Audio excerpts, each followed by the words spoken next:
Yo,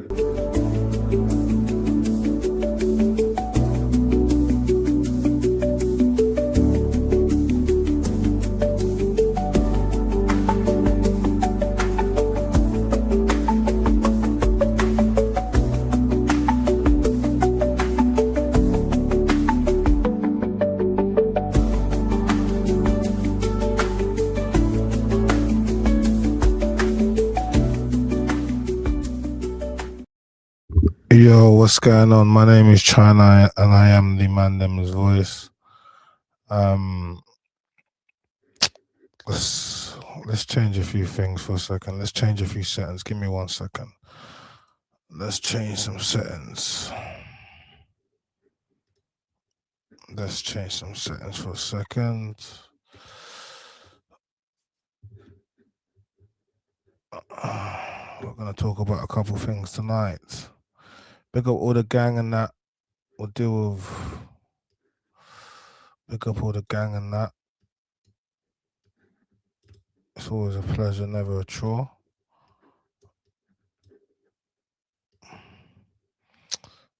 Pardon me as I kind of get back in swing. I'm a little bit rusty still.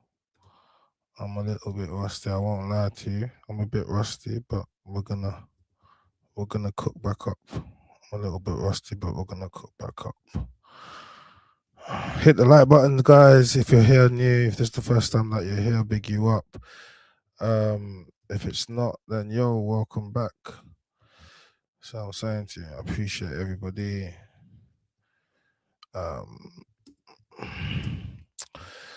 do appreciate all you guys. We're gonna get the numbers up. We're gonna get the numbers back up because that's what you guys want me to do, innit? So, all right, cool. Let's get Instagram in. Let's get Instagram in, and we're gonna react to some of this content that's been going out. If you're in the chat, let's see who's in the chat. Hit the like button. Let's get things moving. Share the stream. I really want to start getting TikTok back involved, but guys, I almost lost my account on TikTok. So because of that, I decided that I was gonna ease off TikTok because I almost lost my account on TikTok. So I would get TikTok back inside, but we'll probably just clip it up. Anyone that's on Instagram, hop across to YouTube is the best way to watch the stream. It's the best way to interact. But big you guys up anyway. We're gonna be talking about a few things tonight. I'm definitely gonna get into talking about the Jason Ardey, RIP, the professor. If you're not aware, Cambridge professor unfortunately took his life after allegations of plagiarism hit the headlines, and it was quite a viral story, and unfortunately it's resulting in him taking his own life. And you know, there's the media, definitely the right-wing media, the national papers, mainstream media, however you want to call it, they have definitely been pushing an agenda around him, amount of articles that they wrote around him, and it was definitely a witch hunt. So we'll get into that. But what I also want to actually focus on is our media, and namely the Shadeborough, who has been highlighted in their coverage of him. And you know, they've so far I think they've lost over 48,000 followers in the space of 24 hours. It's a massive following of people and following the Shadeborough due to this. But what I will say is, before we get into that, yeah, that is one thing, but we have an extreme toxicity within our community, our culture, black media, black culture, whatever you want to call it, but we have it. And this thing, it's something that we see in mainstream media, and we've always seen it, but something that we've taken on board within our media, and we've taken it on. I don't know. It's the way we've taken it on board is quite disgusting. And Shadeborough has a very big part to play in their coverage and how they put things out. And you know, they've been called out, and since then they've tried to put out a statement, but it's not seeming to work. But it's bigger than the Shadeborough. It's other media platforms, it's bloggers, it's people platforms that, you know, that have well, you don't really have a moral anything, because this is not journalism. This is people on platforms saying what they want to say, and depending on, you know, with influence and followers, agendas can be created. Okay, so um it's bigger than this, and we're going to get into this, but I want you to understand that most of you people love it. All right, you're hypocrites. Majority of you guys are hypocrites. You're going to be talking about, oh, we got to be kinder, all of this stuff, but you guys are in the comments. You guys love it. You follow these blog pages, you love it. You see all the things they post about people. You don't know about these people's lives, and you love it. You entertain it, you comment on it, you do all these things, you share it, you DM these people, but you don't know these people's lives. You don't know them, and you don't know what social media can, how the effects it can have on people, because it's not you. It's not your face being posted up on these big platforms with close to 1 million followers pushing agendas. It's not your face. So you've never experienced it. Trust me, I know, because I have experienced it. Do you understand? And if you're not a strong person, yes, these things can destroy people, but no one knows what it does until it pushes somebody off the edge. So a lot of people now are going to be hypocrites, and they're going to be like, and follow Shadeborough and all of these manner of things. But the reason why they're there is because you bought into the toxicity, you bought into all of this stuff. The fact that it's resulting in someone losing their life now is tragic, but you was following them up until that point, wasn't you? So you didn't mind. You didn't mind. You didn't mind, because just because people haven't told you what the blogs have done to them, people have talked about it's made them suicidal. So this thing where people want to be hypocritical, don't be hypocrites, because you're part of the problem as well. You guys that feed into this, you don't know the stories, but someone posts something up and automatically you want to believe it. You want to be commenting, you want to be doing all this, and then now you want to take the moral high ground because someone has lost their life. It's unfortunate, it's disgusting, but I want to make you aware that you are part of the unfortunate and disgusting set of events that led up to this. So if you want to hold them accountable, by all means, but hold yourself accountable for following them. Hold yourself accountable for commenting. Hold yourself accountable for sharing. Hold yourself accountable for having an opinion on people you don't know based upon a platform that posted them. Hold yourself accountable. But are you going to do that? Because we'll hold them accountable. We will. But make sure you hold yourself accountable, because you bought into it. You didn't know if the stories were true. You didn't know what it was doing to the individuals when they posted it, but you commented on it.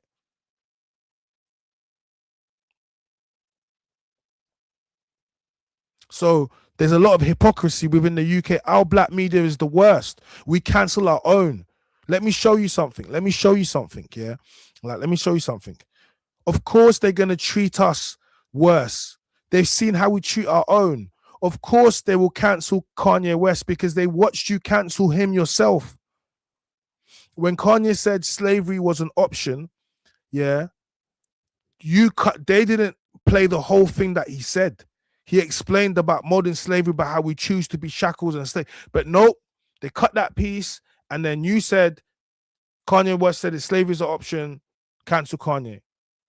But you didn't listen to everything that he said. Cool, no worries. Fast forward now, when he's coming to the UK and he's supposed to do a performance, and then right at the last minute, he gets cancelled. Everyone's mad. Everyone's like, oh no, But when I say everyone, I'm talking about majority of black people. Yeah, we were not happy about it. But what do you mean? Of course they're gonna cancel him. They've witnessed it. They've witnessed you cancel your own. You don't think they're looking? So when I'm starting this off with everyone needs to have accountability. All right. Yes, the creators for the content they create and what they put out, especially when they have large platforms, yes, they need to have accountability. But equally, the consumer, the person that chooses to consume that content, the person that chooses to follow that engages with it, that puts it in the algorithm, you have to be accountable for the things that what you like. Your algorithm will only show you what you like. And there's a lot of people that don't want to take accountability for that. RIP Jason Ardey, because ultimately it takes, I see people talking about Karen Flack. Be kind, be kind. Everyone always says be kind, But in reality, we're not kind, are we? Because this media is not built off kindness. It's built off of exposing people, and this person, something's bad happened to this person. I'm gonna speak about it. I don't even have the facts, but I'm gonna speak about it anyway because everybody's monetized. Well, not everybody, but the main people who are doing this are all monetized. So it's in their interest to talk about stuff because you get paid for it. Factual or not factual, you're still getting paid. Whether or not people care about credibility, that's another thing. But people do care about getting paid. So if you take away credibility and you just care about getting paid, then people will say whatever they want to say and push whatever agendas that they want to push. Ultimate N says, it's very sad what happened. The internet needs to stop punishing people for mistakes. Yeah, it's very sad what happened, but the internet will always punish people for mistake. Anyone that's on Instagram, hop across to YouTube is the best way to see it. Yeah, look, it's nice enough thing to say, look, it's very sad what happened because it is very sad. The internet needs to stop punishing people for mistakes, but the internet will always punish people. The internet is the internet. That's what I'm saying. The internet is always going to do what the internet does, unfortunately. You know what I'm saying? The internet is not a nice place, and the internet will always do what the internet does. Are you doing a panel on this, brother? There needs to be one tonight. Yeah, if you want to jump on, I'll drop the link afterwards. I'm just finishing off my bid, but you got to do a panel. Yeah, I'll drop a link. I'll drop a link down, and we'll get some people definitely having a conversation on this because, you know, it's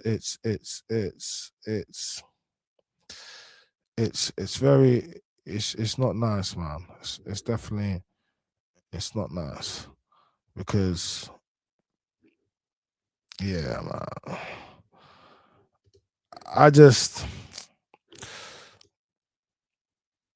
Anyway. All right, so let's get into this, right? Guys, hit the like button. Let's get straight into this. I'm going to go through some of the, we're just going to basically just go through the content that's out there right now. And we'll get through some media and some videos and whatever not. So, let's take a fashion concept, shout out to them. But let's take it from the Telegraph. Jason Ardey found deleted. I want to say deleted for the algorithm. It says breaking news: Jason Ardey has been found deleted at or I'll say unalived at an address in Battersea. The Met Police say officers were called by the London Ambulance Service at 3:12 p.m. today, where Ardey was found unresponsive before later being pronounced dead. Sadly, a 41-year-old man was pronounced unalived at the scene. His next of kin have been informed and have been supported by officers. At this time, his unaliving is being treated as unexpected, but it is not believed to be suspicious. The case is being investigated by officers from the Met Central South Command Unit. A file will be prepared for the coroner.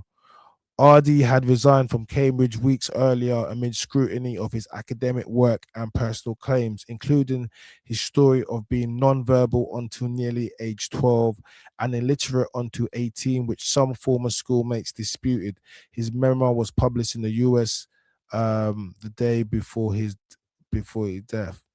All right. And I commented, I saw one guy talking about I went to school with him and his brother. He's lying. He could speak. I hope he's happy because that video was dark. So yeah, so I actually saw a video about a guy talking about, yo, I went to school with him. He can speak. You know, I know his brother. And I was just thinking to myself, why would you? And this was before he took his life. This was during the time that it was going on. And this brother just got in his video and he just started talking about him. And I thought to myself, bro, like, you're not even getting paid. You're not even from the newspaper or getting paid. Why would you just wake up? Why would you just wake up and decide that you want to just make a video about someone that you went to school with, regardless of what they're saying, and you just want to talk about, oh, yeah, you could speak. I don't understand why you would do that. It doesn't make any sense to me why you would just decide you want to get up and go and do that. In actual fact, wait, hold on, I got the video, so let me not paraphrase or take it out of context. And chat, you can tell me, is like, would you do something like this? Do you get me? So this says here, Professor Jason Ardey's story keeps getting murkier by the day. It appears he forgot that he grew up with people. He has said he is autistic and dyslexic, and that he did not speak until he was 11 and could not read or write until he was 18. Warning. Ardey, who joined Cambridge in 2023 at the age of 37, became one of Britain's most high-profile academics after sharing an extraordinary life story. Professor Jason Ardey had been at the center of a growing row over allegations that he had copied parts of his PhD from another student. He also faced questions over a list of seemingly tall claims from his life story. All right, cool. And this is the guy that I was talking about that I said in it. So let's listen to what he said. And this is taken from the Shadeborough. A former classmate challenges Jason Ardey's claims he didn't speak until age 11. And the reason why we're using this is because the Shadeborough has taken down a lot of these posts after a huge backlash, which has resulted in them losing over I think 48, I think close to 50,000 followers in 24 hours, due to their coverage in the lead up to his unaliving. And the criticism that they face, and along with black media, is what we're speaking about now. And also putting the onus on the consumer and the people that choose to consume this content, that are now going to try to take a holier than thou standing, when you guys are the reason why this platform has 1 million followers. You guys are the reason why a lot of people do go through mental health and illness due to the content that these people put out and the images. Yes, you guys are, because well, just before I just get into this video, you guys forgot about Ginger J. Nah, no, Ginger don't even care. Like, he don't care. He looks at this stuff and he just says, look, I keep showing you guys, I keep telling you guys. But like, did you guys care about what that was worldwide? You guys, that was worldwide. If Ginger wasn't strong enough and he took his life, like due to all of people, due to the fact people telling him to take his life, black people were telling him to take his life, his family.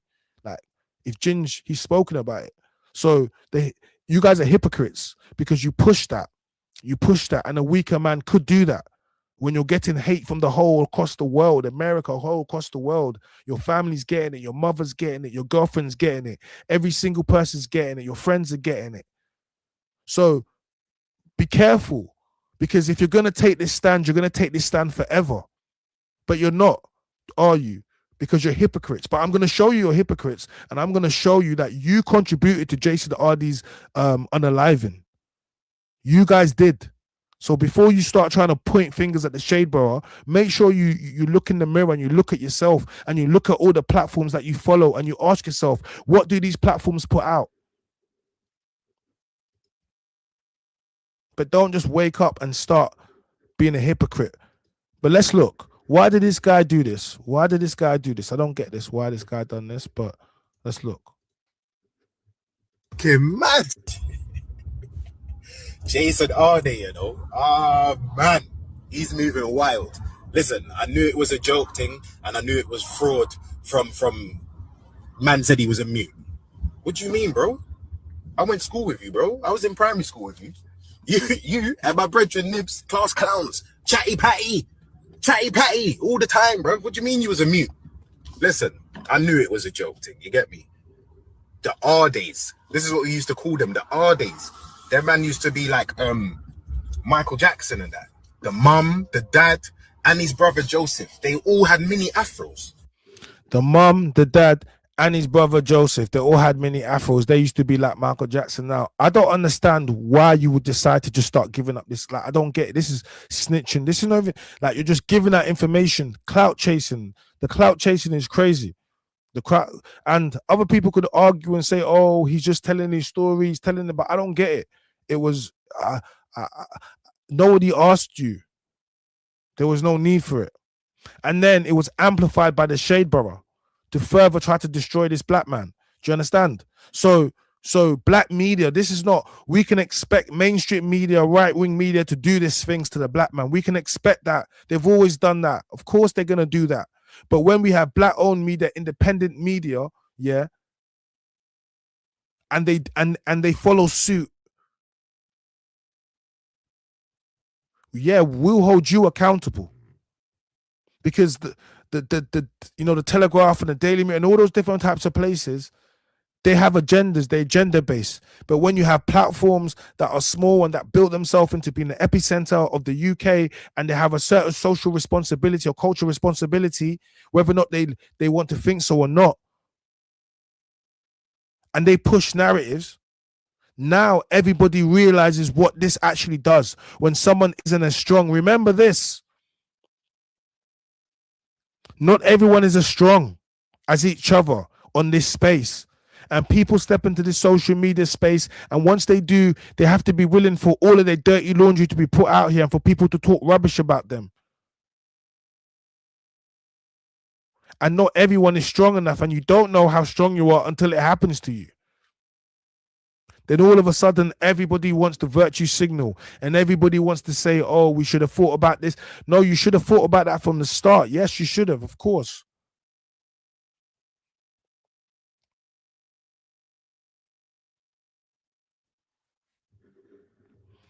Bro, I hate when people who don't know, oh, I knew him from secondary school times. Get out of here, man.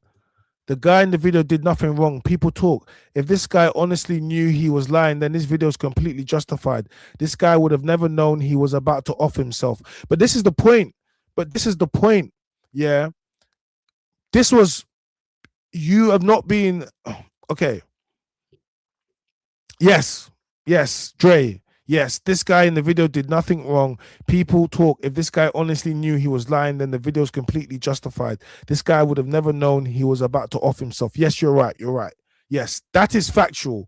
But also, we could argue, we could say, if that was you in the same position and you saw someone you went to school with, would I just start making videos and saying, oh, yeah, nah, I would just be like, I'm just saying, would you do that? I personally wouldn't do that, and I make content, and I personally wouldn't do that. I didn't even make any content on it when it first happened, because I looked at this and I looked at it like a bit of a witch hunt, and I thought to myself, bare white people have been done for plagiarism, and I've seen it, and the worst types that are MPs now that have lied, and I know this, and they've been caught out. So why are we making a? Do you understand? And this is supposed to be something that's just, it's supposed to handle within you know, within the institution that's supposed to be handled. Why has it been handled on social media? And you have MPs and people talking about it, pundits talking about it. It didn't make any sense. That's what I was saying. The energy was just different. And if we're going to treat people, let's treat everyone the same. That's all I'm saying. Keep the same energy. Regardless if he lied, etc., he didn't deserve this. He hasn't been offered anybody the backlash. Should have been this much. He should have been punished professionally instead of online. That's what I'm trying to say. Thank you. Like, there's a way of punishing somebody, misconduct, all manner of things. Take them through the official route of punishment. But his case has not even been settled. But he's been tried by the court of public opinion, and they've already created the image of he's a liar. Do you understand? So that's already been created. So the fact that he was already someone that suffered with whatever mental illness or health that he suffered with, whatever diagnosis that he had, he was somebody that was clearly going up through things already. So mentally, he might not be as strong as other people. And what he was getting was a lot. Hundreds and hundreds of articles wrote about him. So it's easy to say, yeah, he would have never known, of course. But it's just more than what he did. It's the fact of what all the other media platforms did. But then we had people within the culture that were doing this and also amplifying it. Do you understand? And for example, the Shadeborough has a bigger following socially than these other platforms, these big media platforms. The newspapers might have a bigger circulation, but when it comes to online reach, a lot of our platforms like that, and I'm Just Bait and the rest of it, they have a much bigger reach and can target the demographic, the audience directly. Do you understand? Because we're not picking up the Sun, we're not picking up the Daily Mirror, the Telegraph, but we have got the phones. And if you push media that then pushes outside of the culture becomes so viral because black people are the epicenter of culture. We make the cool, so we make things go viral. Why do you think no Diddy? The only reason it should have been before it was no Diddy, it should have been no Epstein, it should have been no Andrew. Do you get me? It should have been, but we want to say no Diddy, and everyone's saying no Diddy, but Diddy isn't worse than Epstein or what Prince Andrew or Andrew Mountbatten Windsor or what you're saying he is. So why is everyone saying no Diddy? Why is everybody saying no Diddy when it should be no Epstein? Do you get me? Like, that's what I'm saying. It should be no Andrew, no Andy.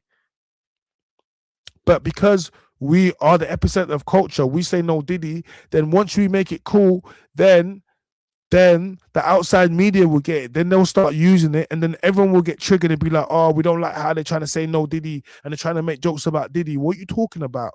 Of course they can make jokes about Diddy. They saw the culture do it to him first. So once they saw the culture do it, they knew they could do it afterwards because you made it cool. You made it okay. You only get triggered when other people who don't look like you start doing it because you feel as if they take it from the culture or destroying it. But the only reason they can do that is because the culture made it okay. Because if everybody stood firm, that would never happen. I'm just reminding you. That's all I'm saying. Let's get back to it. All of them, bruv. When I saw him in the picture and I saw long dreads look like extension tats, I was thinking, who's this? But yeah, bruv, it's bait. You should have known it was going to be peak for you, bruv. You should have known they were going to dig mad now. Got us looking mad.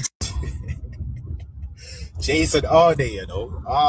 Man, he's moving wild. Listen, I knew it was a joke thing. So yeah, and that's what I'm trying to say. Like, you get everybody that's gonna pop out the woodworks that feels like, yo, they need to now say something. You get my name is everyone that's gonna pop out the woodworks that feel as if they need to say something. So let's play some more clips of it, man. R.I.P. Jason. Let's play some more clips of it. Jason Ardey. I'm Professor of Sociology of Education at the University of Cambridge, and I'm very fortunate to be the author of Great and Unfortunate Things. I was diagnosed with autism at the age of 3. I learned to speak just before the age of 12, so I was 11. I learned to read and write when I was 18 years of age. Those milestones became quite significant. 12 years after learning to read and write, I gained a PhD, and my name is Jason. So those are some of the things that people are trying to say. So we're going to get back into some of those things again. So that's him. So he's talking about, you know, him growing up and learning to read and write at age. And that is literally, you know, direct contradiction to what that other guy was just saying in the previous video. So, you know, that's his story. That's his put out. And this person now was chosen to come and tell something, a different part of the story. If he did it, I don't know. But like I said, there was no need for it. Jason Ardey. I'm Professor of Sociology of Education at the University of Cambridge. Do you know how hard it is for a black person to become a professor at the University of Cambridge? And all the things he would have had to go up against anyway. And this is what I'm trying to say. You know, you're part of your own people are the reasons why it's so easy to bring down a black man. There's a saying, it's easy to bring down a black man because his people do it. And it's true. We destroy our own and we love to do it. It's something that stems from slavery. It's in our blood.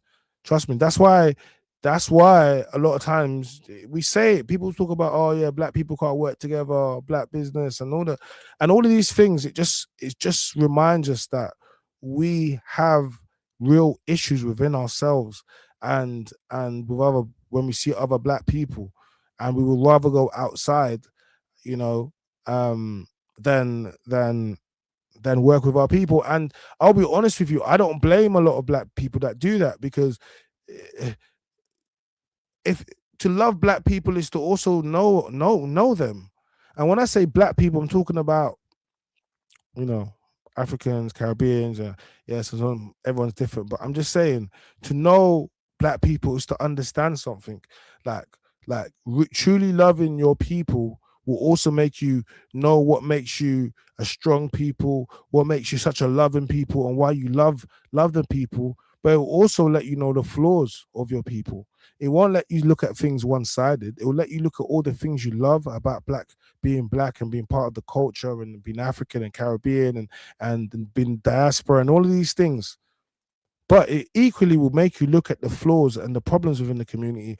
And the issue lies is a lot of us just don't want to look at the problems within the community if it involves pointing the finger at black people. And this is where it is. When it comes to pointing the finger at um, outside the community, that is something we always have energy for. It's something we will always push for. But when it comes to actually looking at the social, economic, all the different issues within our community, it's something we fail to do. And if you try to do that, you will get met with them all manner of pushback from the people that look like you and come from the same places that you do. And so when I say when some people get tired or they talk about black fatigue, it's something that you might have heard it on social media. Black, a lot of white people trying to use it and being tired of black people for manner of things. But as a black person, you equally can have black fatigue of a type of mentality, black fatigue of a type of mindset, black fatigue of a type of continued culture, and wanting better. So the reason I speak like this because I'm someone that understands it. I'm someone that fully understands it, and I'm coming through to take it a task. It would not have been easy. It would not have been easy for him. And I'm very fortunate to be the author of Great and Unfortunate Things. I was diagnosed with autism at the age of 3. I learned to speak just before the age of 12. So he says he learned to speak just before the age of the 12 at age 11. Now, I don't know. This guy says he went to school with him. This guy says that he knows that he didn't. I can't tell you unless someone else went to school with him and you want to tell me that and you want to say it, you're allowed to say it. No one is. I'm not someone that would silence the truth. But equally, I would ask the person why they would feel the need to say it, and they're allowed to say whatever reason. I stand up for truth. They can say whatever they want to say. I just would want to know why. That's all. Not now, because equally you would be coming up because we're asking you to. But someone that, like that guy that decided to make the video, what was your thought process behind it? Because clearly it was made to be like joke and banter and to kind of draw him out. What was your thought process behind it? I don't know if he's a content creator.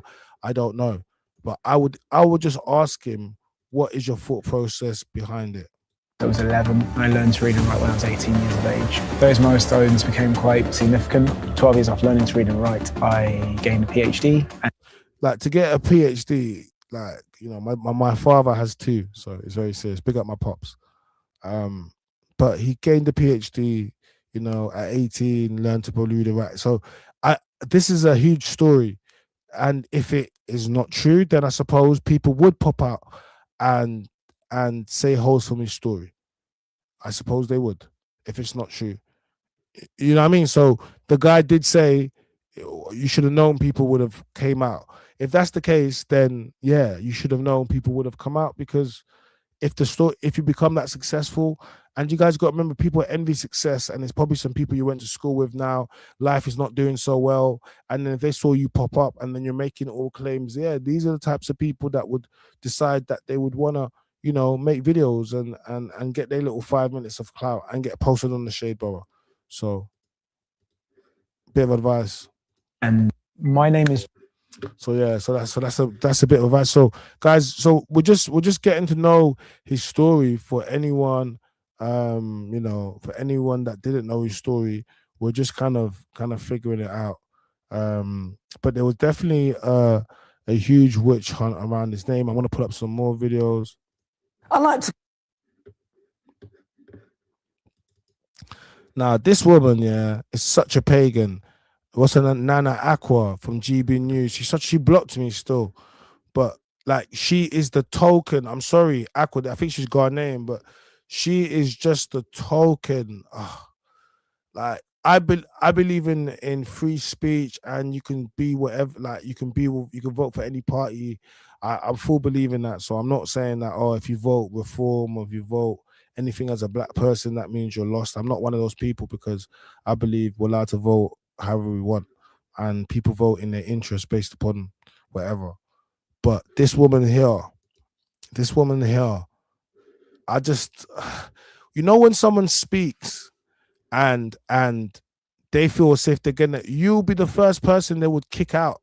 Like, you're not, no matter how you decide to speak or how many bad wigs you wear. I think someone said that before, and I'm sorry, like there's a look of when women exclusively date these white men, there's a look that they have.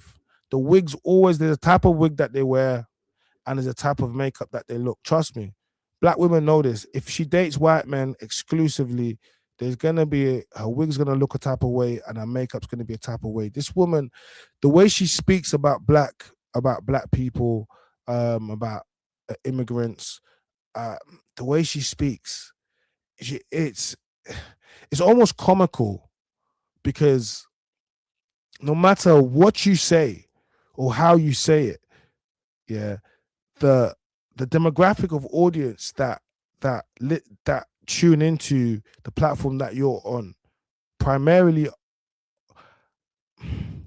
they're not going to say they're racist, but people of color, black people will feel extremely, the majority, they feel extremely unsafe about these people's views and around these people.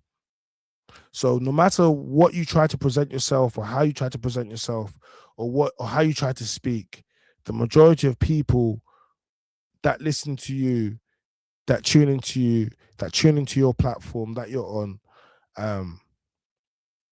they make us nervous. And we have worries about those people. To put it nicely. To put it nicely.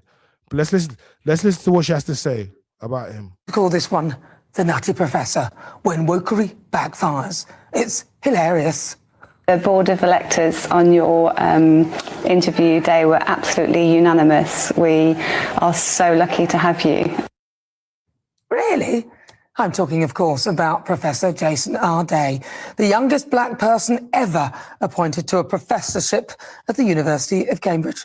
Their diversity poster boy, who resigned over allegations of plagiarism in his PhD thesis, fabricated career achievements, and false personal narratives. The diversity poster boy. Listen to how she's speaking. You know what? Furthermore, let's let it play. Then I'll run it up. You know what? Let me not even interrupt it. I'll let it play. Then I'll dissect it. Yeah. Let's just take it in for a second. I mean, seriously, how did we get here? We had the likes of James O'Brien on LBC Lovey, who couldn't wait to rub the DEI flag in our faces, lauding this man in his Full Disclosure podcast. He couldn't wait to get his chops into what an achievement this was. I have no obsession with titles. Sure. On my bank cards, I've not even changed. I'm still Mr. Yeah. So it's not even necessarily aligned with titles. I don't know why. I just remember thinking I wanted to do one. And he burst out laughing. And I was like, well, what are you laughing at? What's so ridiculous? And when he composed himself and he'd kind of become more sober in his thought, he said, you know what would be more ridiculous than you being at uni now? You getting a PhD within 11 years of learning to read and write. So he got it, in a way. Mm-hmm. When questions started mounting about the backstory and credentials, it was dismissed as a vile campaign to undermine his credibility and racism. Eventually, the university launched a campaign after insurmountable evidence emerged. Initially, 3 of his colleagues signed a petition organised by the Good Law Project, a left-wing organisation, claiming racism and that it was all a smear campaign against the professor. However, as more evidence emerged, one of the colleagues' names who set up the petition mysteriously disappeared from it. Well, alongside the professor's plagiarism allegations, the Telegraph reported that the Ardey claimed that he had raised £5.5 million for over 70 charities, mainly through distance running.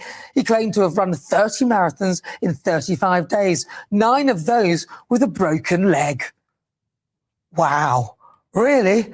I'd have been asking questions just at that, but oh no, they let it go. When challenged, he claimed that he didn't do it alone, sadly. So far, no evidence to date has actually emerged to validate that he did it at all. The professor claimed to have carried out charity work for WaterAid, installing clean water facilities in South America and Africa. WaterAid, however, were adamant that they never send volunteers abroad. His biography stated, Jason Ardey is an assistant professor in sociology at Durham University in the Department of Sociology, a visiting research fellow at the Ohio State University in the Office of Diversity and Inclusion, a research associate at Nelson Mandela University in the Centre for Critical Studies in Higher Education Transformation. Sadly, universities in Ohio, Glasgow and South Africa denied his claims as a visiting professor. The list goes on. Too much to cover in my niggle. How on earth did he get this far? It's easy for me to tell you the answer to that, of course, and to tell you it's straight because I've lived it. The years I spent trying to get a TV gig whilst watching what I believe to be far less talented people of colour on the screen. In my view, the lack of scrutiny was simply because he is black. What? DEI gone mad. And that is why Charlie Kirk talked about being worried if a plane was piloted by someone of colour, not because he was a racist, far from it. He simply realised the damage that DEI does. It undermines real talent and replaces a meritocracy with mediocrity. I just want to play you this. What's your takeaway here? Because mine is very, very personal. I can't separate the personal from the public. I feel like a mug. Very deep. Actually. James O'Brien, LBC, hilarious. I like to call. So.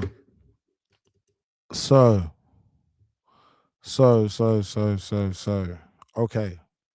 All right. That's Nana Ekwa, GB News, and that was her take on Jason Ardey. She called him the nutty professor. Now, I will say this was prior to him taking his life, so it's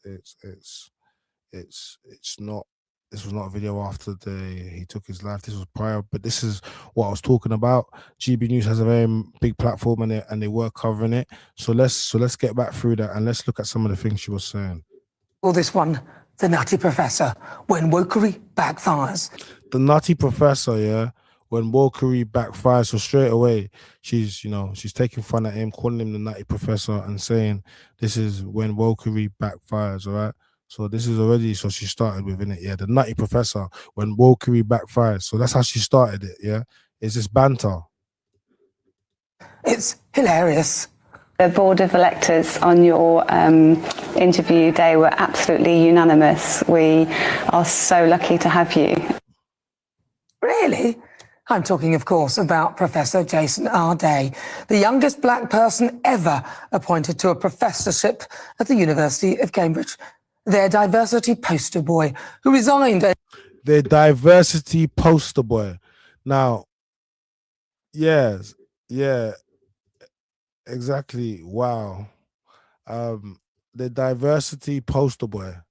Even that in itself, diversity poster boy. Like, you see, people talk about the hateful diversity when if you take away diverse cultures and communities and businesses and you strip it with native for people that like to speak like that, what are you left with? Like, honestly, like if you just start taking away if you take away all the things that diversity brings, what are you left with? What does the high street look like? What does the high street look like? Over allegations of plagiarism in his PhD thesis, fabricated career achievements, and false personal narratives. I mean, seriously, how did we get here? We had the likes of James O'Brien on LBC Lovey, who couldn't wait to rub the DEI flag in our faces, lauding this man in his Full Disclosure podcast. He couldn't wait to get his chops into what an achievement this was. I have no obsession with titles. Sure. On my bank cards, I've not even changed. I'm still Mr. Yeah. So it's not even necessarily aligned with titles. It's I don't know why. I just remember thinking I wanted to do one, and he burst out laughing. And I was like, well, what are you laughing at? What's so ridiculous? And when he composed himself and he'd kind of become more sober in his thought, he said, you know what would be more ridiculous than you being at uni now? You getting a PhD within 11 years of learning to read and write. So he got it in a way. When questions started mounting about the backstory and credentials, it was dismissed as a vile campaign to undermine his credibility and racism. Eventually, the university launched... And racism. And this is what I'm trying to say. It's black people like this. And racism. See, you can be around white people, you can work with white people, you can be employed by white people, you can have a white friendship group. No worries, there's nothing wrong with that. But when you start thinking like you're white when you're not, and you look blackety black, you don't look mixed race, you're not light skinned, you're nothing where, white people might, in colorism. No, you are black with the fake wig on. You are black. You are. And it doesn't matter how you speak about DEI and the narratives that you put. It doesn't matter. It will not change from 100 meters away. If someone has an issue with people, with migrants, they might have to ask you, are you a migrant? They would. They wouldn't, they might have to check if you're a migrant, because they wouldn't know until they speak to you that you're not a migrant, but you look like a migrant. And for the people, if you was walking past a migrant hotel, where those hotels, and they had those auditors or those people out there, then, I'm just saying. Launched a campaign after insurmountable evidence emerged. Initially, 3 of his colleagues signed a petition organised by the Good Law Project, a left-wing organisation, claiming racism and that it was all a smear campaign against the professor. However, as more evidence emerged, one of the colleagues' names who set up the petition mysteriously disappeared from it. Well, alongside the professor's plagiarism allegations, the Telegraph reported that the Ardey claimed that he had raised £5.5 million. This is what I'm saying, the Telegraph, like all of these, if this is, you guys, if he lied on whatever he lied about, if that would be something that needs to be handled. That's a Cambridge matter. That isn't a matter for the newspapers. That isn't a matter for TV, for radio. That's an internal matter. And it's not even being concluded. It was being investigated. So there was no need for all of this media coverage. He says you can't just defend him because he's black. I'm not just defending him because he's black. No, I'm not just defending him because he's black. I'm defending him and he is black. But I'm not defending him because he's black. For over 70 charities, mainly through distance running. He claimed to have run 30 marathons in 35 days, 9 of those with a broken leg. I mean, he might have. He might have run 35 marathons, and he might have. His leg might have been broken. I don't know. Can you verify that he didn't do it, though? Can you? Wow. Really? I'd have been asking questions just at that, but oh no, they let it go. When challenged, he claimed that he didn't do it alone, sadly. So far, no evidence to date has actually emerged to validate that he did it at all. The professor claimed to have carried out charity work for WaterAid, installing clean water facilities in South America and Africa. WaterAid, however, were adamant that they never send volunteers abroad.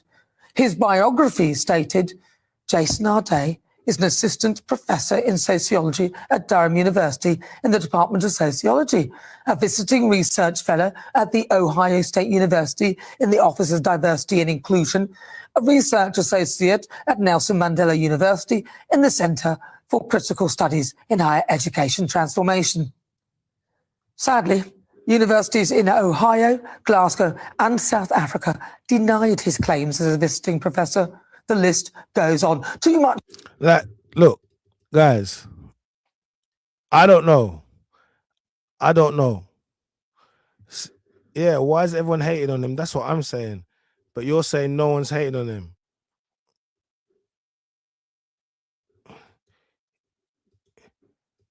He lied and got clocked and couldn't live with it.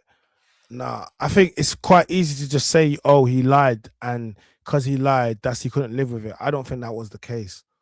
I don't. I think it was due to all of the media. Look, listen, we're gonna show, because I think I have to remind you and show you some of the things that was going on, because you guys are acting like it was just man. It was to cover in my niggle. How on earth did he get this far? It's easy for me to tell you the answer to that, of course, and to tell you it's straight because I've lived it. The years I spent trying to get a TV gig whilst watching what I believe to be far less talented people of colour on the screen. Look, there it is. All the years that she wanted to get into media, and she saw far less talented people of color on the screen. That's her whole thing. So she went full blood, full on right wing GB News. I'm gonna be the token black girl. Do you get me? And I'm gonna be out there and I'm gonna sell out. That's what she did. So I get it now. She saw, and because look, she was dusty. She wasn't gonna. I'll be real. In black media, you would have struggled. Definitely, you would have struggled in black media. I hear it still. This dusty wig and this dusty makeup. Look at this. This red lipstick. You would have struggled. So you wasn't getting any bookings. You wasn't getting no love over in the culture. So you said, you know what? I'm gonna go over to White Zaddy and I'm gonna dust it up over a White Zaddy. That's what you did. That's what you did. Nana Ekwa. That's what you did. I get it now. It all makes perfect sense. You was trying for years for it to pop off in black media, and it wasn't popping off. It wasn't. So you said, you know what? I'm gonna go over to White Zaddy on the right wing, and I'm gonna go full blooded. Yeah, I hear it still. I hear it. It makes sense now. In my view, the lack of scrutiny was simply because he's black. DEI gone mad. Because the lack of scrutiny, because he's black. DEI gone mad. This is what I'm saying. It be your own people, man. Look, she been a sellout. It be your own people. It be your own people, man. Get me, like.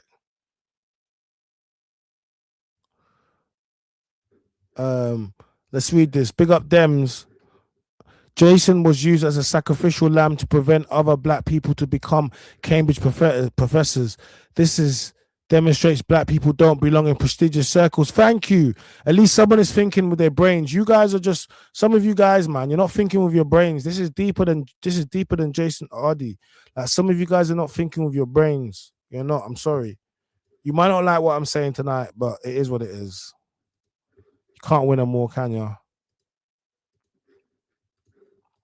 And that is why Charlie Kirk talked about being worried if a plane was piloted by someone of colour, not because he was a racist, far from it. He simply realised the damage that DEI does. So now she's saying, and she referenced Charlie Kirk, who is, you know, who's passed away. Well, he wasn't passed away, he was murdered, got shot in the neck at a rally. But she was saying, well, Charlie Kirk made a reference that he would be worried if someone, a black person or someone's color, was driving the plane because of DEI, meaning that he's only driving the plane, flying the plane because he's black. So you think that you're going to just put a black person that doesn't know how to fly the plane just because she's black? But this is what I'm trying to say. On this huge platform, you have a black person saying this. Do you get me? Like, so even if you do want to try to support some of her views and believe she's entitled to, you know, think what you... Now she's saying, if I see a black pilot, I automatically presume that it's a DEI and he can't fly the plane. So you think that they're going to just put a black person... Are you... But this is what I'm trying to say. And these are why these people are dangerous, and these platforms, but these are what these platforms do. This is what about our platform? What about our platforms? It undermines real talent and replaces meritocracy with mediocrity. I just want to play you this. What's your takeaway here? Because mine is very, very personal. I can't separate the personal from the public. I feel like a mug, actually. James O'Brien, LBC, hilarious. I like to call this one the Nutty Professor. So, listen, guys, look. Some of you guys are enjoying this, innit? Some of you guys are enjoying this, but I don't. Look, we got more. He became the youngest. Look, more. Let me show you more, innit? More people, innit? This is supposed to be internal affairs, but look. Nick Ferrari, LBC. Listen. Black professor in the university's history in 2023, but some of his earlier claims you would have thought at Cambridge University might have had people asking some questions. He claimed he only learnt how to read and write at 18, making his award of GCSEs 2 years prior to that quite an accomplishment. For years, he's also claimed to have run 600 miles in 6 days, which would put him right up there with some of the world's greatest ever athletes. He also said he appeared on a television show that was broadcast decades before he was born. And he claimed he'd published a book that was actually abandoned by the publisher and never got into print. So these are extraordinary stories for someone who got a pretty plum job at Cambridge. The fact that the journalist who got involved in this, and let's give credit to him, is with the Times Higher Education publication, his name is Jack Grove, endured a 4-month investigation by the Met accused of harassment after he emailed a series of questions to Professor Ardey. Mr. Grove only found out about the investigation when the Met contacted him to say they would not be taking any further action. Officers also asked him to stop contacting the professor because his mental health had been affected by the questions. It would appear, and again, it needs to unravel, but it would appear, let's be polite, this professor has many questions to answer. But back to the investigation. I'm sorry, for me, this smacks of sinister overreach by the police. Investigating the journalist who's investigating the story? Normally reserved for countries I would suggest such as Russia or North Korea. He became the youngest black professor. So that's Nick Ferrari, and I'm just showing you. I'm showing you all. This is not even all of the stuff, and I want to show you. My name is Jason. Because we're talking about overkill. We're talking about, we're talking about overkill. But look, let me show you some more. I wanted to share a couple of thoughts on Professor Jason Ardey from a more personal. So now we have Katie Hopkins. Now, I'll be real. I saw this, and the reason why I'm gonna use it is because she's not so much taking shots at him. I bet it's a little bit of a shot, but it's more gonna talk about the mindset.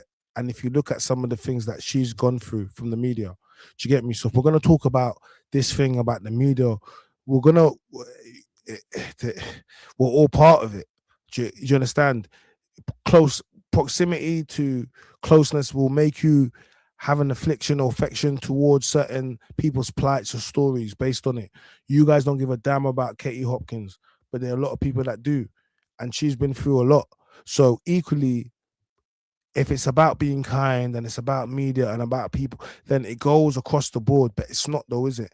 And tomorrow people go back to what it is, but I'm just showing you. Because if we're going to talk about this, remember, they look at it. It starts off from us and it works its way out. Point of view. And it is absolutely true that the media pylon can be intense and push you to the very limits of yourself. And I think about so many times in my life, whether it was being fired from LBC for a tweet of a show that I loved, and the media reporting that everybody there cheered when news of my firing was announced, which was not true, or when I was collapsed on the streets of South Africa with dislocated arms, I was given ketamine by the ambulance crews, and the Daily Mirror ran with the headline, Hopkins collapses from ketamine overdose, or being awarded the Cunt Award in front of 22 million people, and the whole world appearing to laugh at you because you were duped and made to look like a complete fool, or a couple of jihadis coming to my house to chop my head off, or being fired from every job I had, or losing my home in a court battle because libel laws are now lower than my labia. I mean, any of the international level humiliations where the whole world was laughing at me, called names, a monster, people believing that you're the worst person on the face of the planet. And what I'll say about all that, well, two things. One, truly no sympathy for myself. If you put yourself out there, you put yourself in the public eye. Not everyone's going to like what you do or what you say or what they believe to be true about you. And I say tough shit. You put yourself out there, you have to suck it up. You want plaudits, or you want to be lauded as the first young this or that, or be a professor. That will come with scrutiny. And you have to own all of it, the good, the bad, the ugly. And in my case, there's been a lot of ugly. And the second thing, and probably the most pertinent, is nothing to do with me per se, which is the only way you survive 25 years of being ritually humiliated at an international level is by knowing who you are. So for all the times I was called a drug addict or a monster, or was persecuted, or lost my homes, my jobs, wasn't allowed to even speak in my own country, for all those times, the only thing I had was knowing who I am, and knowing I was none of the things people said I was. I was just this, an ordinary wife, mum, former army officer who wants to stand up for ordinary people who don't have a voice. And I don't ask to be agreed with, I don't ask to be liked. And I agree you have to suck it up when it doesn't go your way. And during that path, you may lose everything. You may lose the will to live. But if you know who you are and you are true to yourself, and you know you're only trying to do the right thing, you can make it through. And I think that quiet knowing is actually the observation about Mr. Ardey. Because if you know who you are and you are actually a fraud, then you simply can't carry on. So if you know who you are and you simply are a fraud, then you simply can't carry on. And I think that's the shot that I was talking about at the end. She's pretty much saying that he was a fraud, so he couldn't carry on. Now, we don't know why he couldn't carry on. Up to that point, I would have, you know, the message I think was a quite strong and poignant message. And you saw all the things she's gone through. And that's what the media does. Do you understand? But you have to be stronger because the media breaks people. That's what they do. That's literally what they do. And when they, and you know, and if you take your life or whatever happens, or if you lose everything, no one's gonna care, really. Everything still moves on. The world moves on. You know, the world literally moves on. So sad that she said that, but what she was saying, it was true. Like, you need to be strict. I make content. Look, they tried to cancel me. Wait, hold on a second. I mean, they actually tried to cancel me. Could you imagine? Like, people actually said, "Oh, cancel China." Like, and Shadeborough actually had a part to play because they posted the clip of me. Do you understand? And tried to push an agenda over something I said. And even after, when I apologized to the people that I offended, they didn't post apology because the apology doesn't fit with the narrative. Do you understand? If you're gonna post when someone does something bad or something whatever, then you're gonna post when someone does something good, right? To create the balance. No, because that doesn't. It's not about balance. It's about agendas based. So then, when you're pushing an agenda with your big platform about me personally, and then it's affecting my life and people, you know, in the ways it affects your life, they don't care. They don't care, do they? And this is the truth about it. Will and Helena, all the founders of Shadeborough and the people that push it and the staff, you push destruction and evil into the community. You do. And you peddle it and you get paid for it. All right. And you've been pushing it to the point now, your actions have now resulted in somebody taking their life. So you are directly a part of that now. And no matter what you post won't change the fact. That's it. That's it. Do you get me? You have literally been implicated in it. The same way we will speak about the mainstream and right-wing media, but the difference is they don't owe us anything you owe it to your coach, to the community. They put you where you are. The Sun, the Telegraph don't owe them anything, but you do. Katie Hopkins doesn't owe them anything, Jason but you do. Let's listen to what this woman has to say about Jason. Ardey has never been found guilty of plagiarism. Let me read the caption. It says, Jason Ardey has never been found guilty of plagiarism. In fact, in March 2026, a panel cleared him of all accusations. Nathan Kofnas, a failed academic fired from Cambridge because of his overt racism, wrote a Substack tearing Jason apart, and an investigation has been launched. It remains ongoing.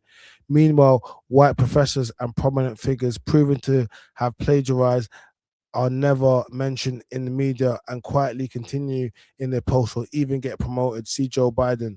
It is unimaginable the profound impact this media lynching has had on Jason Ardey. My prayers are with him and his family. Okay, that's the caption. In fact, as recently as March this year, he was found not guilty. Cambridge opened an investigation into plagiarism, but that has not been conclusive. But I tell you what, we have a lot of white professors and prominent figures who have conclusively been found to plagiarise. I just wonder what happened to them. Take, for example, Dr. William O'Reilly, another Cambridge professor, who in 2023 was found guilty of plagiarising 12 entire pages, word for word, from 2 of his students. And that was just called accidental. He's kept his post.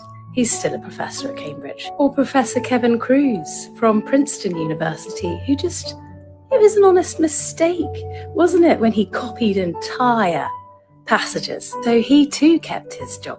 We also have prominent public figures like Rachel Reeves, who had dozens of uncredited paragraphs in her book, and she just called it inadvertent mistakes and went on to become the Chancellor of the Exchequer. Jane Goodall also kept her post at the UN after copying entire paragraphs, word for word, in her book, but she just called it chaotic note-taking. And Joe Biden, who had 5 pages in his 15-page article at law school, entirely plagiarised verbatim, and used to copy Neil Kinnock's speeches. But yeah, he went on to become president of the United States. Nobody cared if he wore orange trousers or ran a marathon.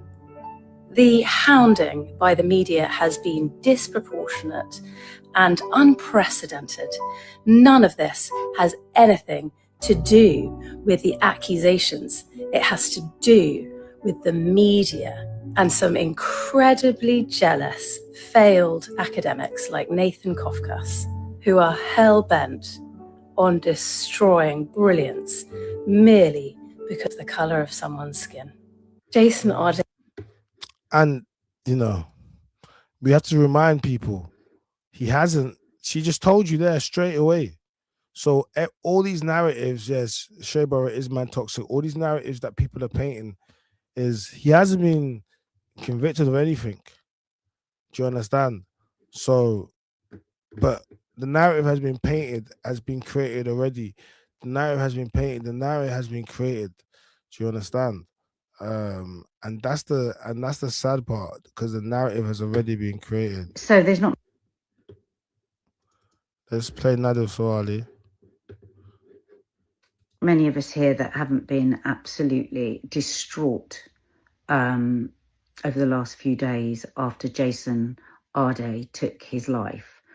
And I don't usually mention journalists or quote them when they're whining, but I think it's really important too, because what is happening now is they want some kind of buffer between them or between their industry and what's actually happened here. So this is a perfect example of the victimhood. I see all the people saying the press should not have gone after Jason Ardey and now attacking journalists, almost all of them female. If you think the press should have remembered Ardey's humanity, why are you inviting pylons of journalists? Or are we not human too? Enough of this hatred. Yeah. Oh, just think it would be good for me to add in here that this journalist was one of a group of journalists that wrote the most terrible, dangerous lies about Mark and I. And actually, the Mail had to issue a full apology and pay damages. So not a very good journalist, but one that is now crying for her industry. So yeah, you know what, Nicole, we would love it. We would love it if the hatred could stop. But we would ask that you and your industry could start that for us. Because hashtag enough is enough. So there's RIP RIP and Jason Ardey, man, because it's very sad. But like I say, like I want to go back to the emphasis that we need to responsibility. And when I say black media, I say black media because black media is responsible. Black media is responsible, and namely the Shadeborough. So let's look at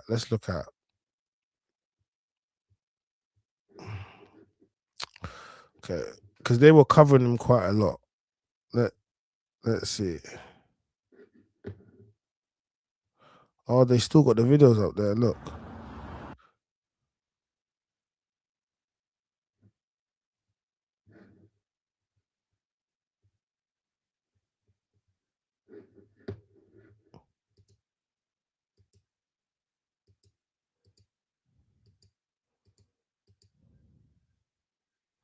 Okay, so this is what they posted. So he took his life. Is this before he took his life? Let me read the comments. Hold on a second.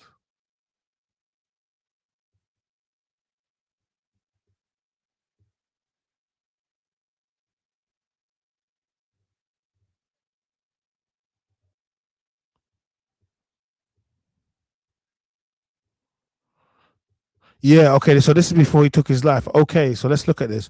So Shadeborough posted just before he took his life, yeah? Alright. They posted it just before he took his life. I'm just gonna quickly scroll down to see if I see anything. Yeah, look, they were posting them bare. Students who complained about Jason Ardey claimed they received lower than expected grades. Further claims have emerged surrounding former Cambridge professor Jason Ardey after students who complained about the quality of his teaching and supervision say they received lower than expected grades. Some students also reportedly said they were accused of racism after raising concerns, adding another layer of controversy. Ardey recently resigned from his role as professor of sociology at the University of Cambridge amid investigation into allegations surrounding his academic credentials and plagiarism. So you can clearly see Shadeborough posting bare. Let's see what else they posted about him, because they were posting. No, they didn't delete the post. The post was still there.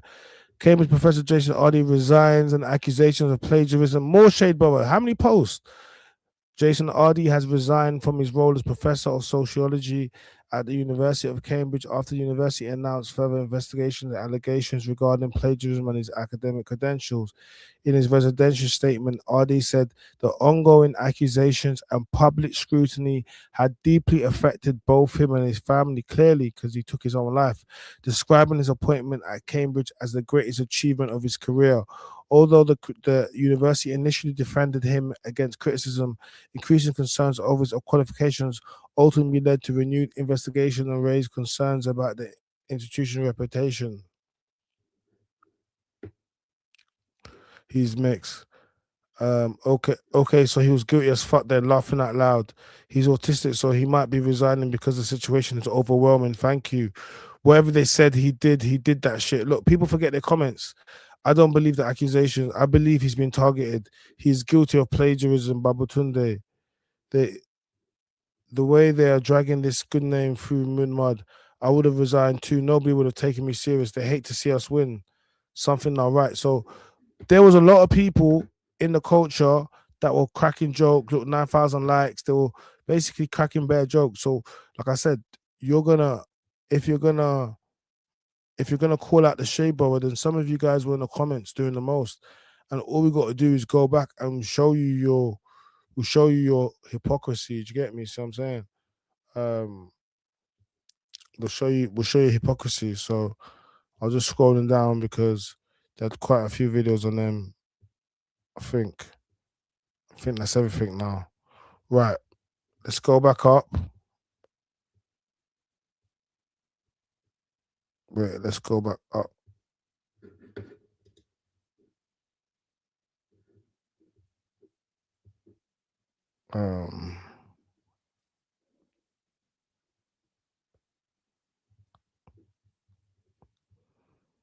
Let's go back up. Okay, let's look at the statement they put out. The statement from the Shadeborough team, RIP Dr. Jason Ardey. The entire Shadeborough team is deeply saddened by the death of Jason Ardey. When we covered his resignation, our reporting was clear that the claims against him were claims. Let me make this a bit bigger for you.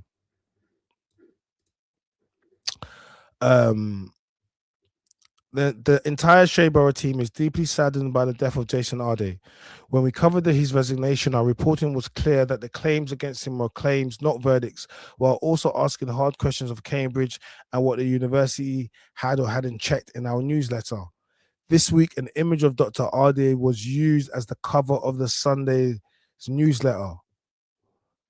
And on the closing slide of posts promoting signups, the image was tied to that piece.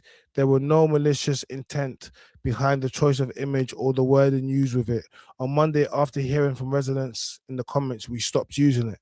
The article stood on reporting the facts as we had them. In hindsight, what we got wrong was the promotional use of his image alongside of it. And for this, we are sorry. We should have expected better judgment. The newsletter promotion slides have since been removed. Our deepest condolences go to Ardey's family, friends, and colleagues at this incredible time. So that's Shadeborough's statement. And then, you know, a lot of people have essentially, they like unfollow Shadeborough, follow Shadeborough. So they have gone down. I think they've gone down over 50,000 followers in 24 hours. So people are clearly, making them know that the backlash is real. And they've tried to post other things. Jason Ardey, we're not forgetting Jason Ardey. Yeah, we still haven't forgotten. Keep on following people. Just letting you guys know I've unfollowed. Simply popped in to see we're all doing the same. 920K followers. Damn, there was over close to 1 million. Can we please stop following this page? Keep on following. So at the moment, there's a mass unfollowing of the Shadeborough. People unfollowing. Let's see what they post. Jason Ardey, let's not forget. RIP Jason Ardey, 50,000 followers down in 48 hours. 305's like RIP Jason Ardey. I'm just here to watch the downfall of Shadeborough. So clearly, at this current time, people are following the Shadeborough, and you know that's the only way people really learn, especially with platforms that need it, is by showing them that we don't want to take in this content, because part of this is, like I said, is accountability on the end user.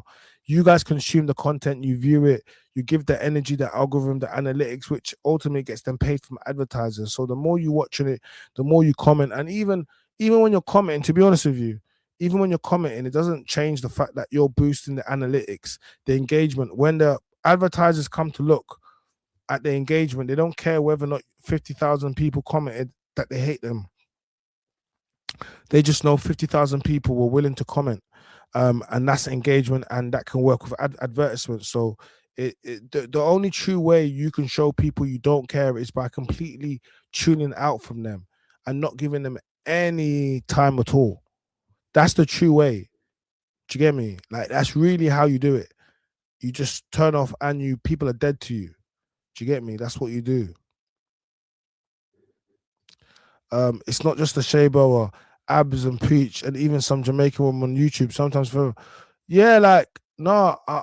No, I'm just saying, like, I'm just talking about the Shadeborough because that's our culture. Like, people across the world have torn them down and people have said whatever they want to say. But I'm saying we do this to our own. You saw the things with, Michael Ward. You saw the Philly scenario. Even before Philly had his day in court, it was being destroyed by social media, and it was black media. And that's what I'm trying to say is we hate black people have something within us that we hate to see our own do so well. So we were always the first to hate. And it's something that we have. And unfortunately, until we start trying to tackle these problems, these things will continue to happen. Just when a black man sees another black person doing well, or black people, we just tear each other down. Black women always tearing down the image of the black man. It's just, as long as we do this, we will always be at loggerheads. Do you understand? And these things will keep happening. So it's very sad. It's very sad. And the witch hunt that people had for him, it's just not the same. Other things, it's not the same. Look. But why these man turn off their comments though? It's very telling. The Telegraph turned off their comments. Jason Ardey 2 days found they turned off his comments. Why you turn off your comments though? Why did you turn off your comments? You know what I'm saying? They turn off. Look. To blow up because you find that you promote people who are promoted for the wrong reasons. Yeah. And so you need not to worry about the diversity of universities at all. You just need to employ very, very... So you got Jacob Rees-Mogg. Look, positive discrimination ends up damaging the people it seeks to help. On today's Daily Tea, Tim and Jacob Rees-Mogg discuss Professor Jason Ardey's resignation from Cambridge University in the wake of plagiarism allegations and unverified CV claims, and debate whether Cambridge or Ardey are to blame for this awkward. A man born into wealth talks about unmerited systems, remove DEI from everywhere, especially airplane pilots. Where's the evidence of the DEI hire? People promoted for the wrong reasons. Like, so now you have someone like Jacob Rees-Mogg that came from a privilege that into the government, yeah. And now you're going to have these people speaking. This is what we're trying to talk about. Like, this is a Cambridge matter. This is an internal matter. They've gone and made this literally into a world fiasco about one man. And it's not fair when in the previous video, we called out all the other people, including Joe Biden and other people that have been seen to plagiarize. And people just like, yeah, going on. But when it's a black man, the whole world has to stop for it. I'm not agreeing with it, even if he did, but I'm saying the energy is not the same. And all of that has resulted in him losing his life, but black media have a part to play.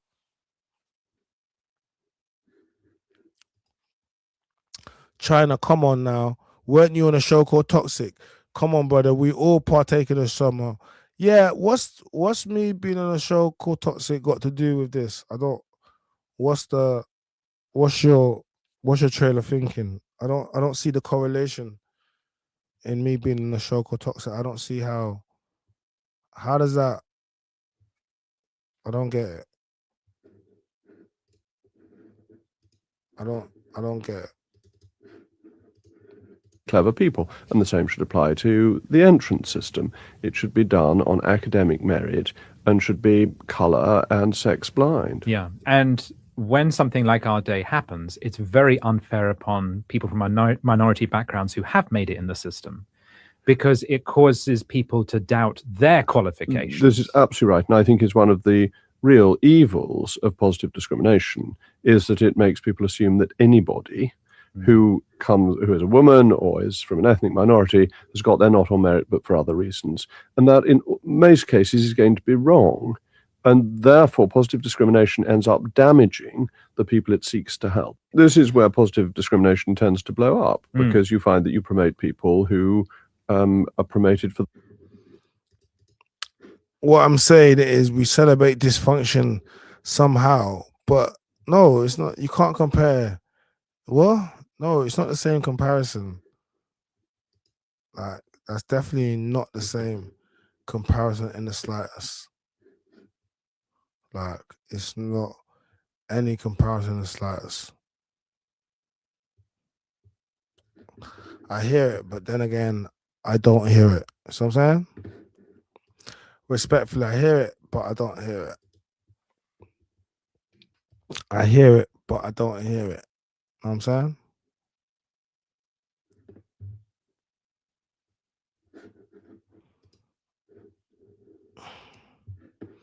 I hear it, but I don't hear it. All right.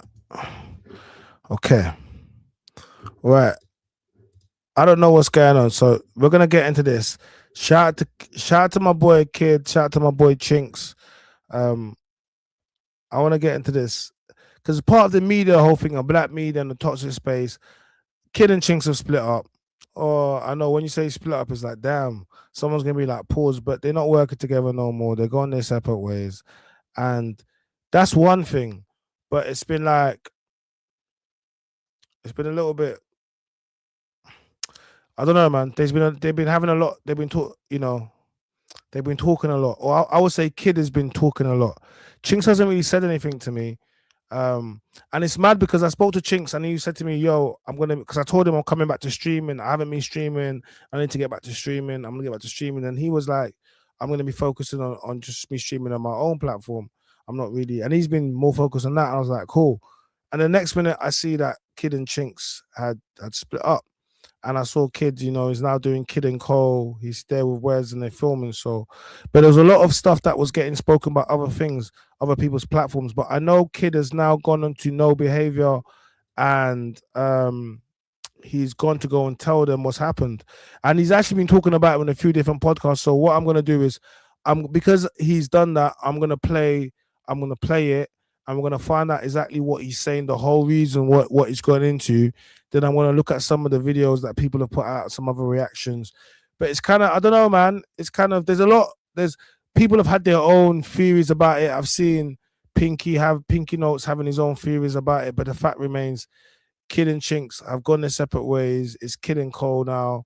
And Chinx is doing his own thing. So definitely make sure you go follow up Chinx's YouTube channel. We'll put a link for that. So yeah. Look, someone says Chinx is living his best life on his YouTube. Chinx is unbothered over there. I'm confused with the Kidd N Chinx thing. Aren't they friends or were they just business partners? Bro, I'm confused too because I thought they were good friends and business partners, but I think Kidd is gonna explain everything. That's all coming out. Like, I heard they grew up together. Bro, I'm so confused because I thought the same thing. Yeah, that's what I'm baffed about. Why are they acting like they won't talk to each other again? I don't know. But it has gotten a little bit disrespectful. So let's pull it up. We're going all over the guy. We need you to tell us everything because I don't understand what's Let me start from the beginning. Any question you lot ask me, just ask me with the team, whatever, innit? Yeah. So, from the facts only beginning, whatever, it was me, Hunts, and Ben. Cool. We started my brethren's garage. No monetization, nothing. No YouTube, nothing. Just an idea. We got popping off, whatever, but something was missing. I'm fast forwarding it. Even from my second episode, it was called 3 Shots of Vodka. Come on, sending shots of 3 shots of tequila, innit? But obviously, no one even saw it. No one don't know that and what's going on, innit? Cool. Skip past that now. I think we're maybe 60 episodes in. Obviously, I've known Chinx from before. Chinx at one of the episodes, whatever. Everyone's like, no, you need to add him. He's sick. He's good. He's this, that, and other. I was like, yeah, man. Chinx has got online presence anyway. He does his thing. He makes music, whatever, blah, blah, blah. Okay. Cool. So they'll pop him before. I'm going to get into that as well. Is what I'm saying. You don't know that. Well, you hear what I said about 3 shots of vodka? You know about that? When the first facts only. They sending shots at you. Sending shots at you. Like, something you don't even know. See, that's what I'm saying. So they got the 3 shots of tequila boys in there. They're at the studio. The New Black, they all film there. And he's saying that's still sending shots at them. Hey, man's been up for 5 years, bro. He was. So yeah, I did Chinx, whatever. Him and B20 just didn't like each other, innit? That's what that boils down to. They had a little discrepancy in between, pause for in between, whatever. He was at B20's at Manny Suave's event. obviously you seen Marv, 3 shots, Marv, big up 3 shots every single time. And he said, bro, when you get on the show by myself? But we're thinking it's a that thing. Like, right, you want to go over there, do your own thing. Chinx manipulated you into thinking that because you should know better. I should know better, but we was on the way to 3 shots, and I think Marv. Oh, no, see, now Loons is saying, so Chinx manipulated Kidd into thinking that B was trying to leave the podcast to go do his own thing. I don't know, man. I don't know. Did Chinx manipulate Kidd? Really? Let's hear it. So me and Chinx was in the car together on the way to 3 shots, and Marv was like, bro, I see B20 over there. It was kind of mad that he asked us to go on the show by himself. Well, Marv said that. Marv said it. I've seen Marv on the internet saying that he didn't say that. Sorry, Marv. But you know, you know me. I'm Mr. Truth, bro. Like, you know me. My story's never gonna change. If any podcast are going, any run are going, it's gonna be the same story. Okay. There's nothing to fabricate. Cool now. Marv said, yeah, I see B20 was a bit strange. I'm like, oh, all right, cool. I phoned Hunt's like, bro, you know, this little pagan B20 see Marvin, and he talk about he want to go on the show by himself. But I am pissed off like that. Hunt's like, just phone him. I'm not phoning him, bro. I'm not phoning him. So Chinx is in the car now, steaming. So we've got the 3 shots now. Chinx is already angry. We've done the episode, whatever. I think what was he arguing about, Taze? Remember? And we come out, we was talking normally after, but Chinx was still angry. He didn't want to chat to no one, he was in the car. He was talking about age. No, it was about the what we lead him by. What lead? Yeah. Cool. So it was an episode something about leading. What leads it? I can't remember. Had that 3 shots episode. Yeah, when we argued, innit? But Chinx was already angry from before. You got the crumbs from there. Cool. You know me, I've always got the facts, is what I'm saying. So cool now. We've come out the studio, whatever. Chinx is still angry. I'm like, what's the matter, bro? Like, why you start? It's only an episode, bro. Like, it's done now, innit? Nah, man, you man pissed me off, man. I'm like, cool. So the whole drive back, remember we're driving back over an hour, bro. The guy's just in the corner in his phone. Remember? It's just me sitting away from you. Bro, yeah. Oh, you're gonna have to get the I was train, like, man. what's going on here, bro? Yeah, what, like 2 o'clock in the morning? You're gonna have to. He's gonna have to get the train, my boy. I'm going to my mum's. I'll be real. There's no way you're being upset with me in my car. Yeah. So bad. There's only one person. For someone else's actions. Yeah, that's there's only one person could be upset. This my missus. Not even that serious. So yeah, cool. So now he's got a disdain towards B20, innit? You don't really like him. Cool now.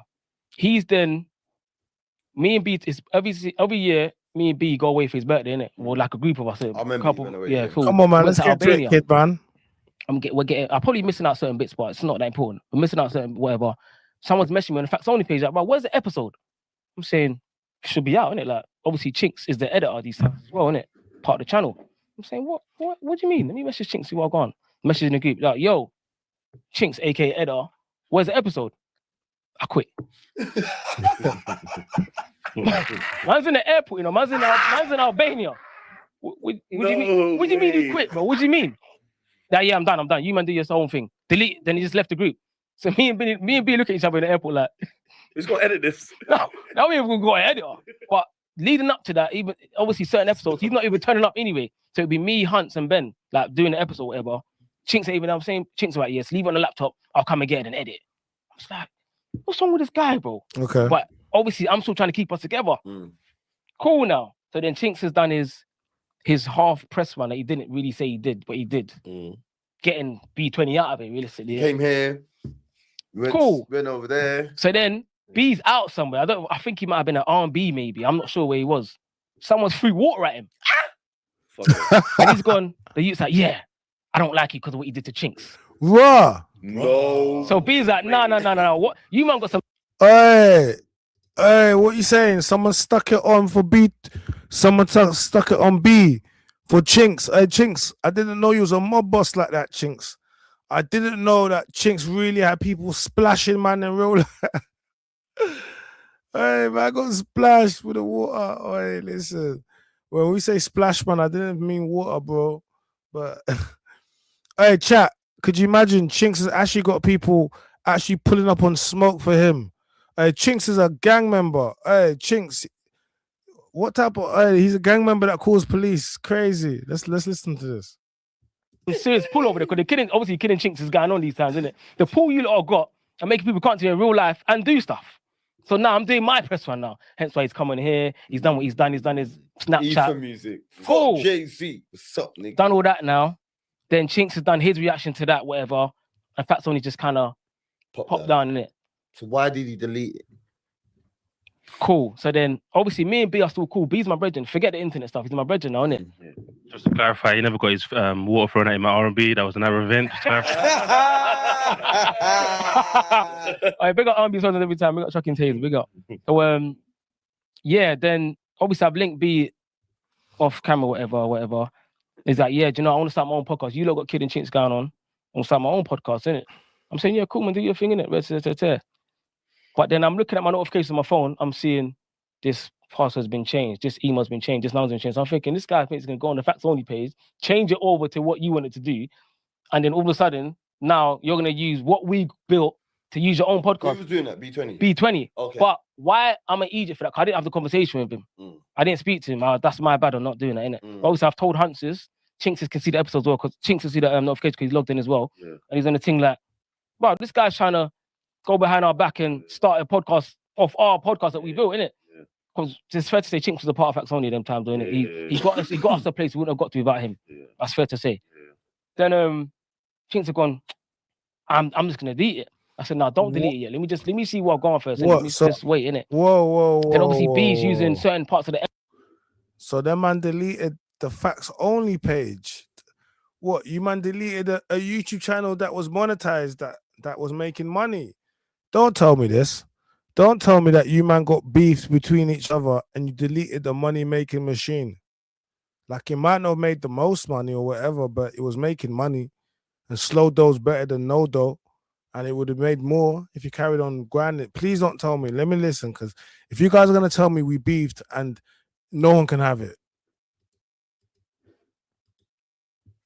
Episode to make it look worse than it actually is. So he's remixing the story about things that's on the page. That's not what it's about. But it looks good because it's on the internet, innit? Like, Chinx might be saying something about, I don't like Lucasades, for example. And B's like, see, I told you, man, I don't like Lucasades. The man that can't read, for example.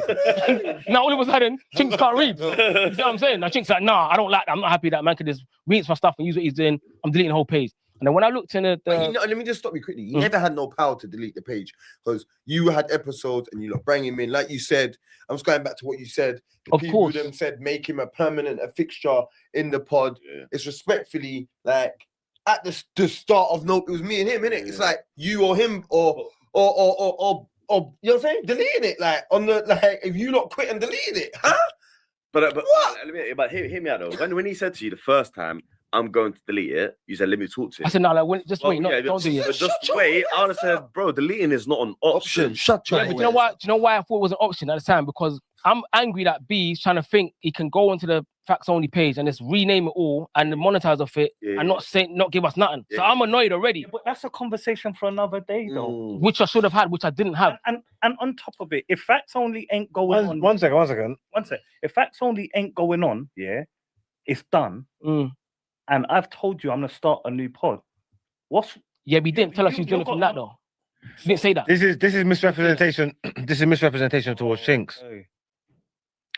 You are painting a narrative that Chinx deleted the Facts Only page. Stop saying Chinx.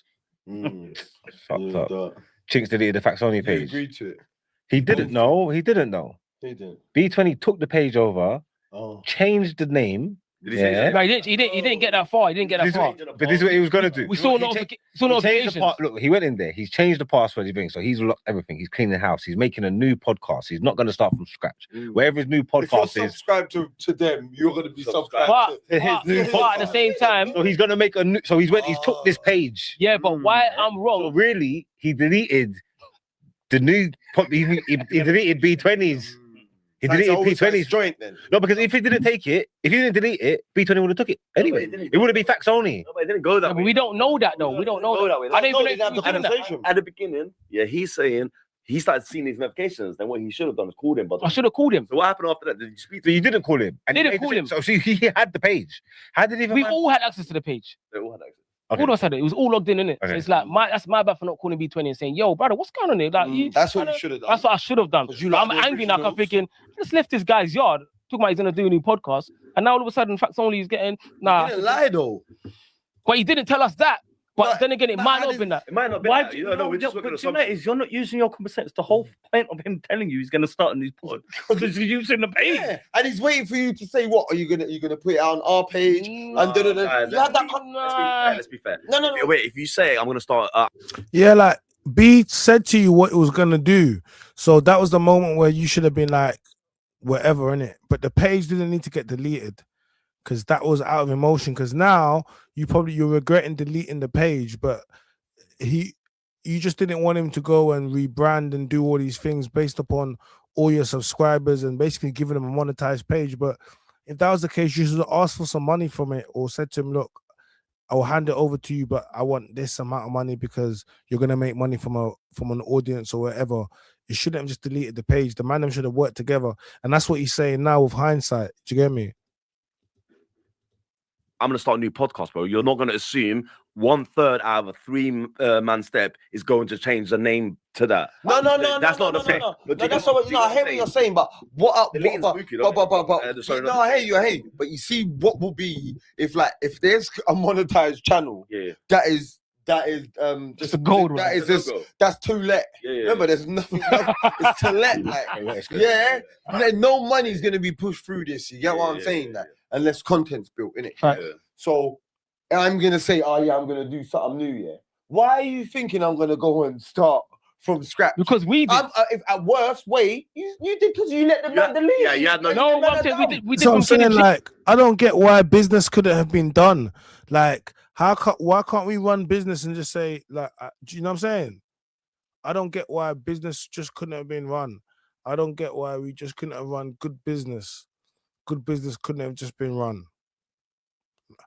We didn't have to delete the page, but that's come from emotion and the fact that people were ever going through what they were going through. But I would have just charged the man and rented it. I think I'm saying. No, but this is what you should have done. You had, like you're saying, your original page. You want to branch off. You do a joint collab, Kidd N Chinx, and the old school page, so the people know exactly where to find you. This, you know what I'm saying, innit? That wasn't happening then. But yeah, of course it was. No, it weren't. No way. Can't do collab now. What? Not on. You couldn't YouTube it. Oh, when it then? When did it start? Man's got the updated viral. Yeah. So yeah, I should have the conversation. I didn't have the conversation with him. Facts. I'm angry with B20 anyway. Whatever. I've just seen notifications. Hunt's is a man that don't care about that. Hunt's like, delete it. Chinx is deleted. So now I'm saying, do you know what? He's worried because he said man's remixing his face and remixing his pictures and remixing his videos and saying that we're doing this, that, and the other. B's doing this. Delete it. Fuck it. No one can have it now, innit? So I was. Is it coercion? Yeah. I was kind of coercing to believing it was that. When it really, I should have spoke to him. Yeah. Cool now. That's gone. Obviously, B. No, but how did it get? Because you said, wait, let me talk to him. But then how did it get to that point where he deleted though? I didn't have the conversation with him. I had a conversation with Hunt. I didn't speak to Ben. You see what I'm How are saying? you gonna understand another man's thinking by speaking to the man? Stupid, innit? But manipulated. how we worked with Tony was a majority vote. Yeah. So it doesn't matter. Which makes sense. Which a 3-man vote, I don't care what the other man says. You're going with what the other 3-man But says. deleting the money is crazy. It was, but we had Kidd N Chinx, so we didn't care. We know Hunts didn't care about it. So the only person to be on Facts Only would have been Ben. So you deleted a channel. You deleted a monetized channel. Like, this is what I'm trying to say. Man, I want you guys to understand what they did. They was having a disagreement, so they deleted the channel. So they deleted the channel that made money. So no matter what, it would make money if you put videos out on the channel. And all you got to do is put out videos on the channel and run the ads, and you get paid from AdSense and you make your money. So they deleted a channel that was already monetized. And just so you know, at the moment to get monetized, you need 1,000 subscribers, you need 4,000 watch hours of long form content. And they're about to change it. I think it's 8,000 now. They're about to make it from the new year. So if you want to get into content creation, you better start your channel now, because they're about to make it into 8,000. They're about to make it into 8,000, I think, hours, and I don't know, maybe like 4,000 subscribers. So yeah, but once you get on the YouTube program, it's a great tool because you can now make your videos, and the depending on how many videos you make and how many views you get, you can make money from it. So it's really good, and it's a nice way to make a side income. Do you get me? Even if you don't go hard, you could, you know what I'm saying, £250 a month, or £500 a month, £50 a month, £1,000, 2,000, 5,000. It keeps going. They're cool creators. Do you understand? So it's a great way to make extra money a month. Like, you know what I'm saying? So to give it away after you have to work hard to get it, it's a bit crazy that they just gave it away. Do you know what I'm saying? So you said why for that? This is a wire-free zone, my brother. A wire-free zone. So it was bad mind on your behalf. So 100%. following the bad mind led to bad mind happening to you then. Because you followed the bad mind instead of saying, nah, man, don't even delete it. Yeah. Man. But just let man know whatever you put out. You know, this is all, if you go way past these subs, you got 5, 10 subs. If you go now and your pod gets it to 40, 50, 60, then it's a different then conversation. cool, man. It's a different conversation. I agree. You've done your job, innit? But while it's this, man, stepping in for some of that. Yeah, I agree. Get me all. What have you? You know what I'm saying? So wait, deleting's never. What I'm hearing, Chinx has as much thought as you are. Then in this on the first one, on this first bit, So I'm move deleting on that to first one. So yeah, I agree with that. I agree with that. So yeah, obviously, Kidd N Chinx running at the same time as that, whatever. Yeah. We got monetized quick fast. Obviously, reactions took off. We're on all the blog pages. We're getting invited to places. Two people was kind of getting invited from Facts Only anyway. But it's just now it's Kidd N Chinx, innit? It's not the two that don't really need to be there or don't want to be there. They've got other stuff going on in real life. Me and Chinx are the ones that put it. Even though Chinx does a lot of streaming and whatever, I'm the face of it, innit? I'm everywhere, innit? I'm everywhere. You know what I'm saying?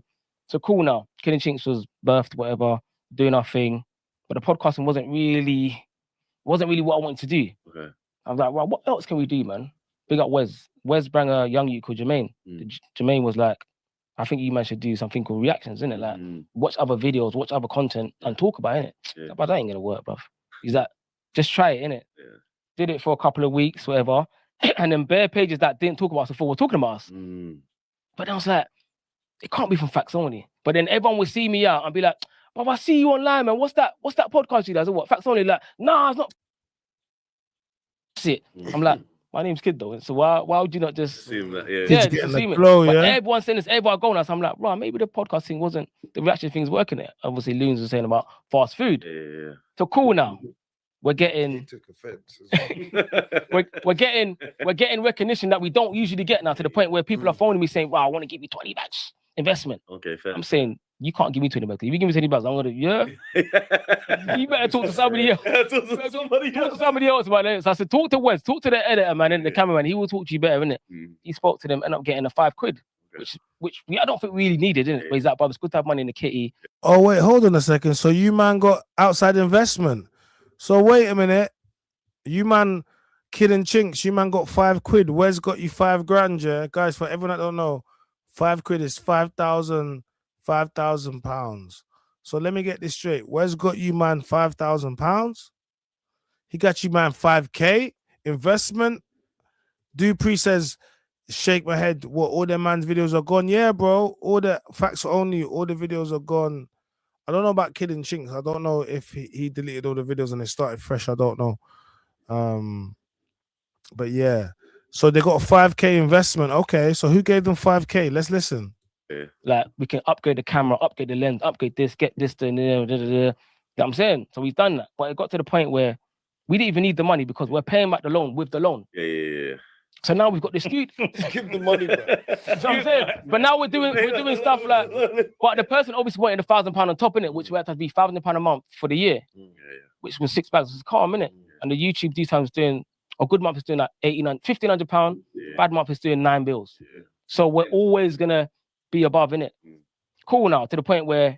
So they got 5,000 investment, and the person said, I want 6K back, which is good.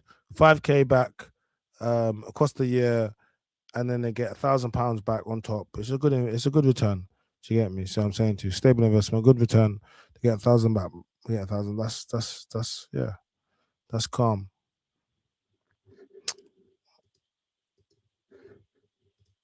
We're getting guests from like Northwest London all the way to the studio. We're paying for the Uber there and back. That's a 120. Then we're buying pizza for everyone. That's like a 2 bills. We're buying Chinese. We're in the studio twice a week. We're buying Chinese, £50, £60, twice a week. So before you know it, we're just eating into money. It's just like, we don't really need to do this. But You man were balling. We fly high. You know this. Balling. Them man were booking cabs. They were getting Uber Eats, Chinese. Yeah. Kidd N Chinx, boy. You man were getting it. the money's there in it, so let's do it, innit? We're going to events, we're buying bottles. Obviously, when I got out, I buy bottles anyway, or when I used to, whatever. No, not you buying bottles with the loan. Man, the loan was supposed to upgrade the studio and the camera, and it wasn't for popping bottles in the club, all right?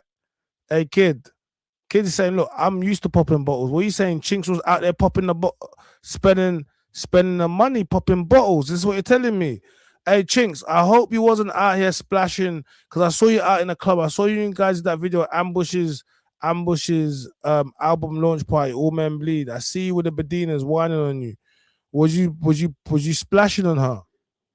We got the money in the kitty now, and it said, don't matter. We're at Ambush's event, the bottle's £330. What? Yeah, hey. Ambush, I just said it. I didn't even watch it. I just said what was it? Ambush's event. I ain't watched this video yet. Yeah, because I saw the video Ambush event. Anyway, let me hear what happened at Ambush. Chinx was moving mad. He got the cash money loan. Budget, man. Hey, budget. Hey, how much? Send that.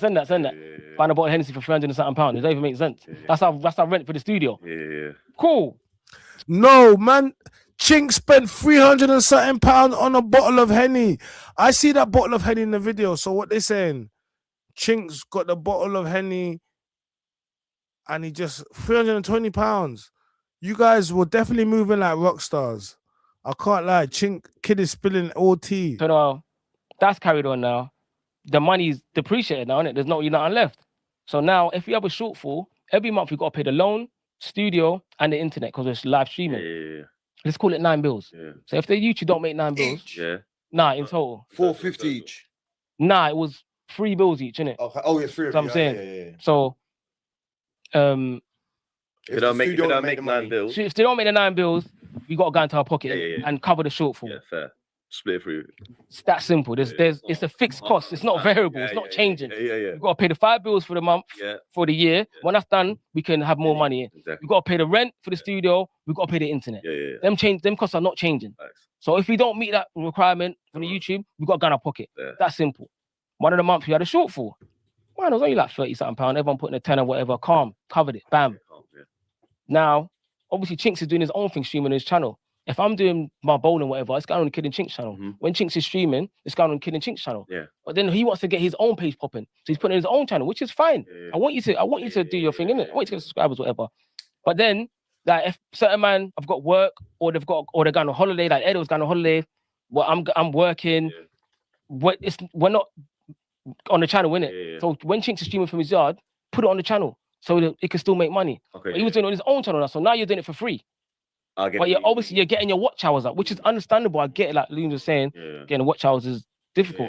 So I get you want to get your watch hours, but you might as well do it on both. It's not that difficult. Okay, so it sounds like Chinx was on his own platform, building up his watch hours, trying to get monetization, and Kidd is saying, look, if you was, can you hear the rain?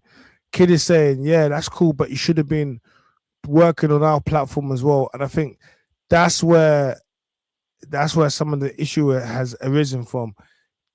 Chinx was working and streaming on his own platform when he should have been streaming on Kidd N Chinx.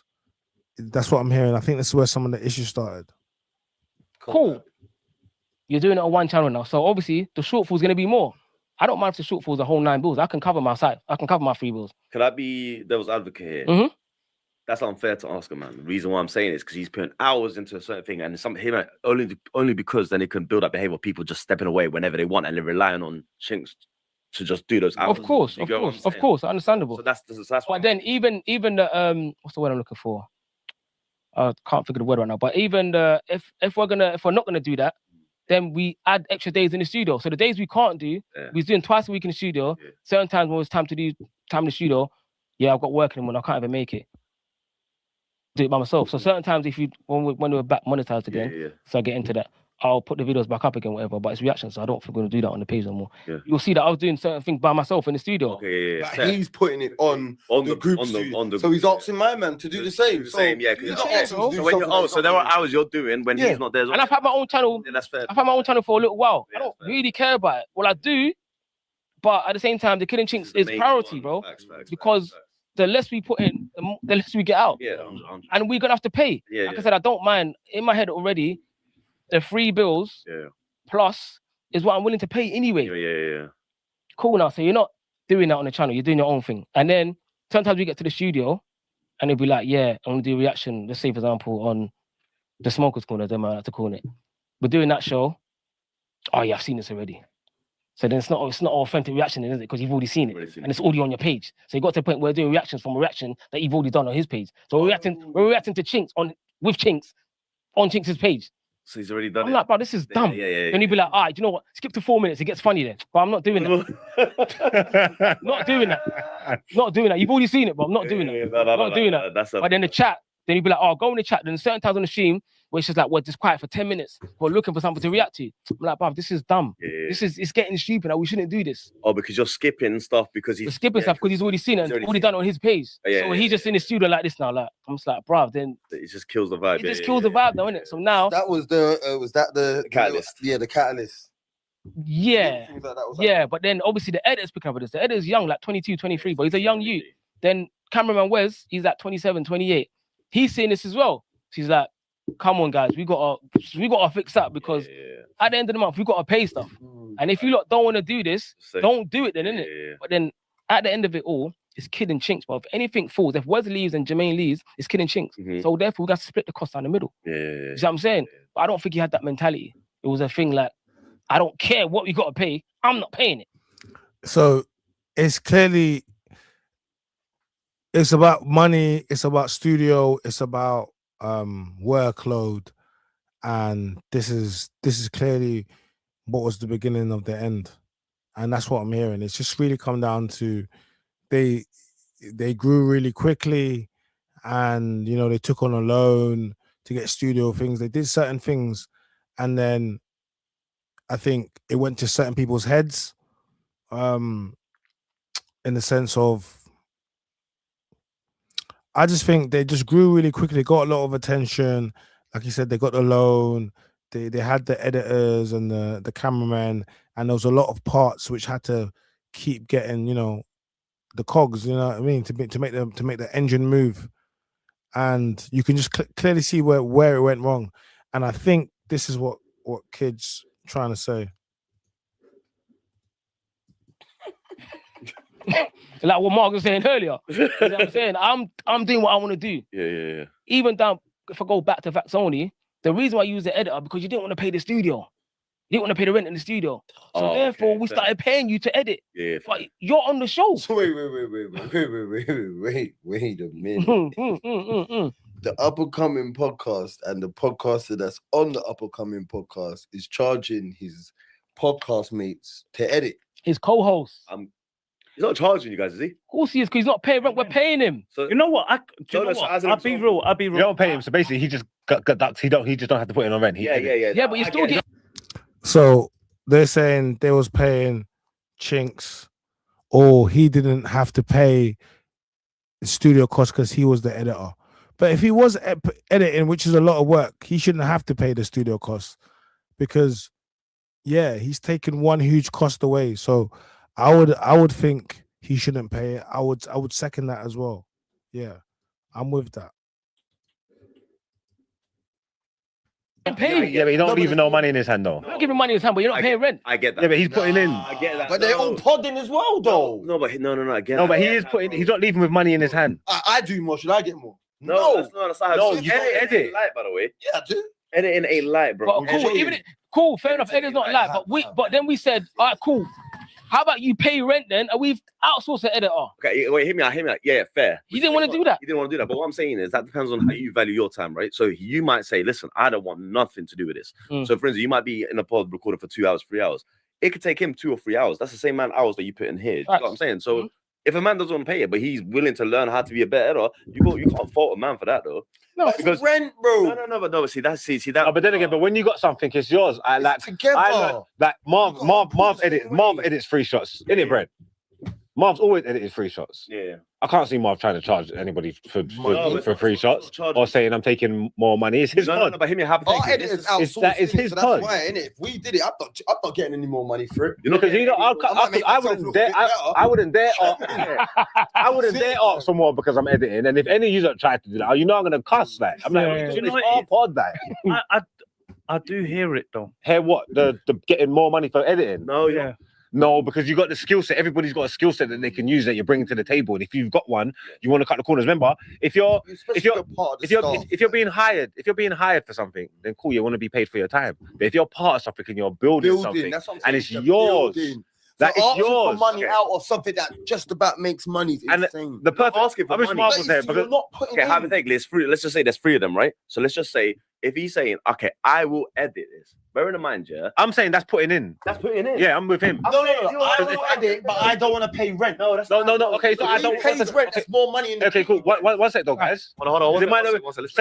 Saying I don't want to pay rent, yeah, is cool, but it also fits the narrative, yeah. So I could change it. What if I can't pay rent? You know what I'm saying? What if I can't pay rent? You can pay rent and you can pay rent, but I can't pay rent. But you know what I can do? I can edit. Okay, was that the situation?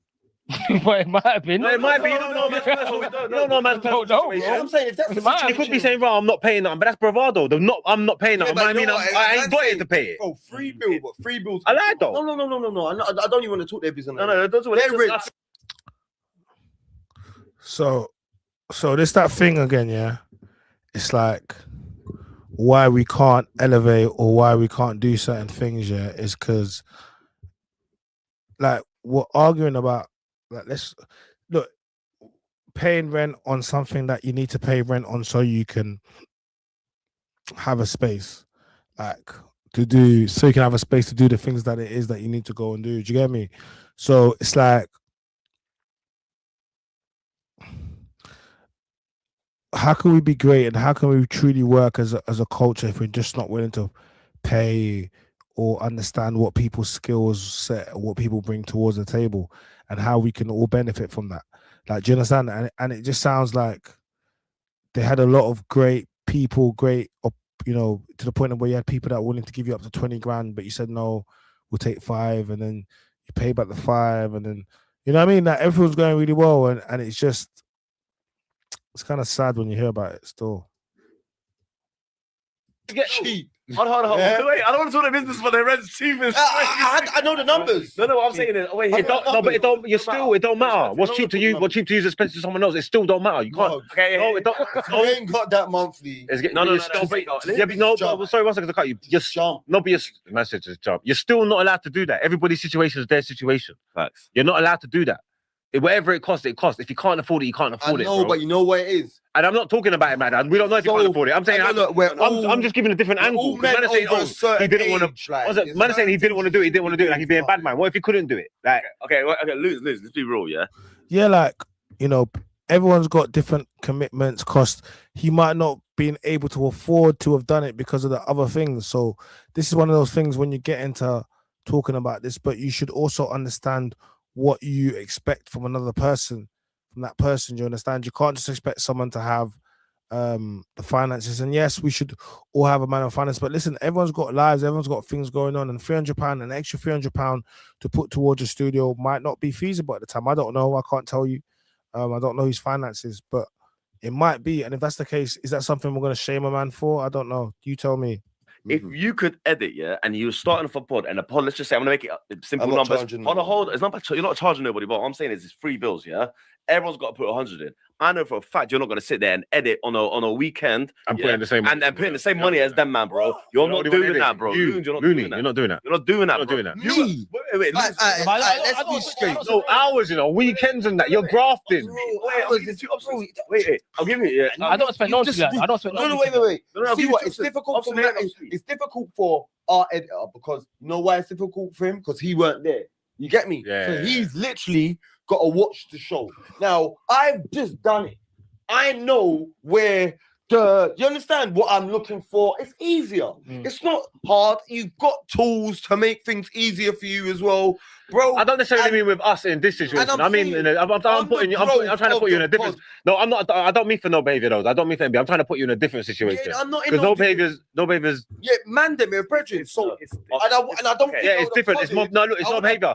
You do anything for this? We're not strangers. Yeah, exactly. So no, we've got to put you in. We've got to put you in a brand new. We've got to put you in a scenario. Yeah, because we can't say that for no behavior. It's different. Yeah, but I don't expect why I said that. I understand it, what he's doing. Yeah. But I'm not saying it like where I'm saying I understand it.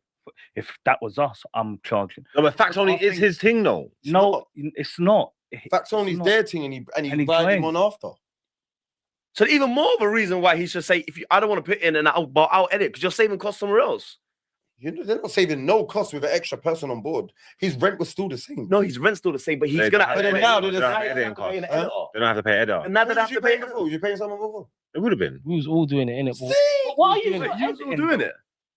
So then, remember, it's not live streaming. I'll be real. But chose to pay the man. Hear me out. But you got option A. There's 3 man. I'm telling you now. I'd rather just say here. I'll pay it. I don't have to worry about it. And it's done every week, bro. Okay, cool. 1 second, guys. But then when he quits, we got Taser here. Hey, Taze, you're on 3 shots of tequila, yeah. Since I've known 3 shots of tequila, when I found out afterwards, I was surprised. But I found out Marv does all the editing. If Marv turned around and said to you, I want more money from whatever we're getting because I do the editing, how is that? Is that right? Is that fair? Not even whether he would do or not. How are you receiving it? I'm just asking. It's fair, but there'll be pushback. Yeah. But now there'll be stipulations. I want this on time. I want this. I want that. Like if we're paying now, let's do it that way. Yeah. Or let's go pay someone who can actually do it properly. Yeah. I'm not saying Marv can't do it properly, but let's find out what the going rate is and what they're charging. And then compare. Yeah. And what about if we're paying now? No, yeah. Facts. What about if we're starting? No, but then what's he doing on time? So that stuff it should naturally be. No, I got an example. I got an example for you, God. Marks is hosting a rave, brings in all the man then, but Beanos can DJ. Does Beanos charge him? 100%. Beanos don't DJ for free. No, even though he's a part of it. No. So part of the rave. Wait, how's he a part of it? What's it? You all promote. You all put in to put on this party. Oh, we all put. Oh, yeah. He didn't get paid. That's what I said. But the difference is, yeah, he can't get paid. And if he get paid, he's trying to move like Chinx. You can't get paid. Yeah, you can't get paid. If you promote it, you give it part. I'm calling the feds. I'm locking it off. You can't get paid for that. No. But that's the equivalent. No. The difference there is, guys, is you're all at the event together. This scenario, hear me out. This scenario, you're going home in your own time. These men could be raving up, doing whatever the hell they want on the weekend. You still have to deliver that episode at X time, bro. So look, Kidd N Chinx have definitely split up. They, you know what I'm saying? Like, they definitely split up, and it's kind of, you know what I mean? It's kind of deep. Like, hold on. I told you this is the Get Chinx Out of Here tour.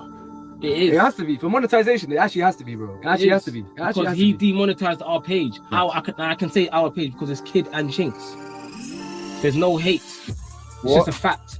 Why should we have to work again? Why should we have to if you already built it up? You already got somewhere. Why are we doing it again?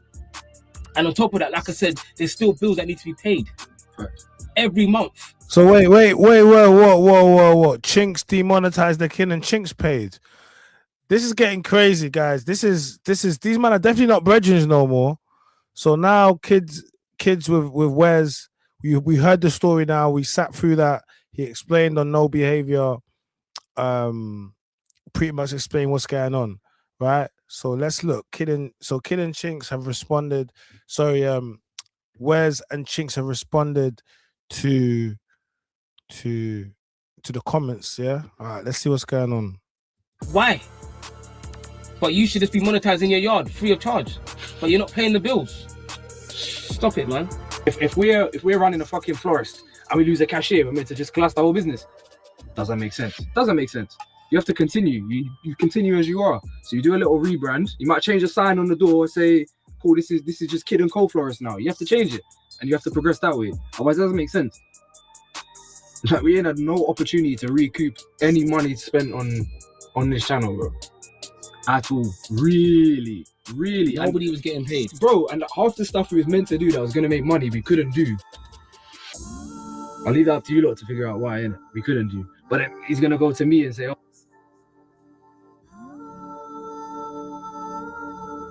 Hey, Rev, you should know better as well, bro. You know me, bro. I'm not a bitter person. I'm not. I'm the complete opposite of that. MA, you should know better as well, bro. Do I look like a man that needs to use a webcam in my yard? Setting shots. Come on, man. Come on. Yeah, but tell him to, this is my point. Tell him to say something. Tell him to say something. Man said bear waffle, tell the truth. You should have been there from the beginning, then you'd have heard the truth. Chinx is cool. Chinx is cool. He just makes, can I say he makes bad decisions? Is that the right thing to say? Yeah.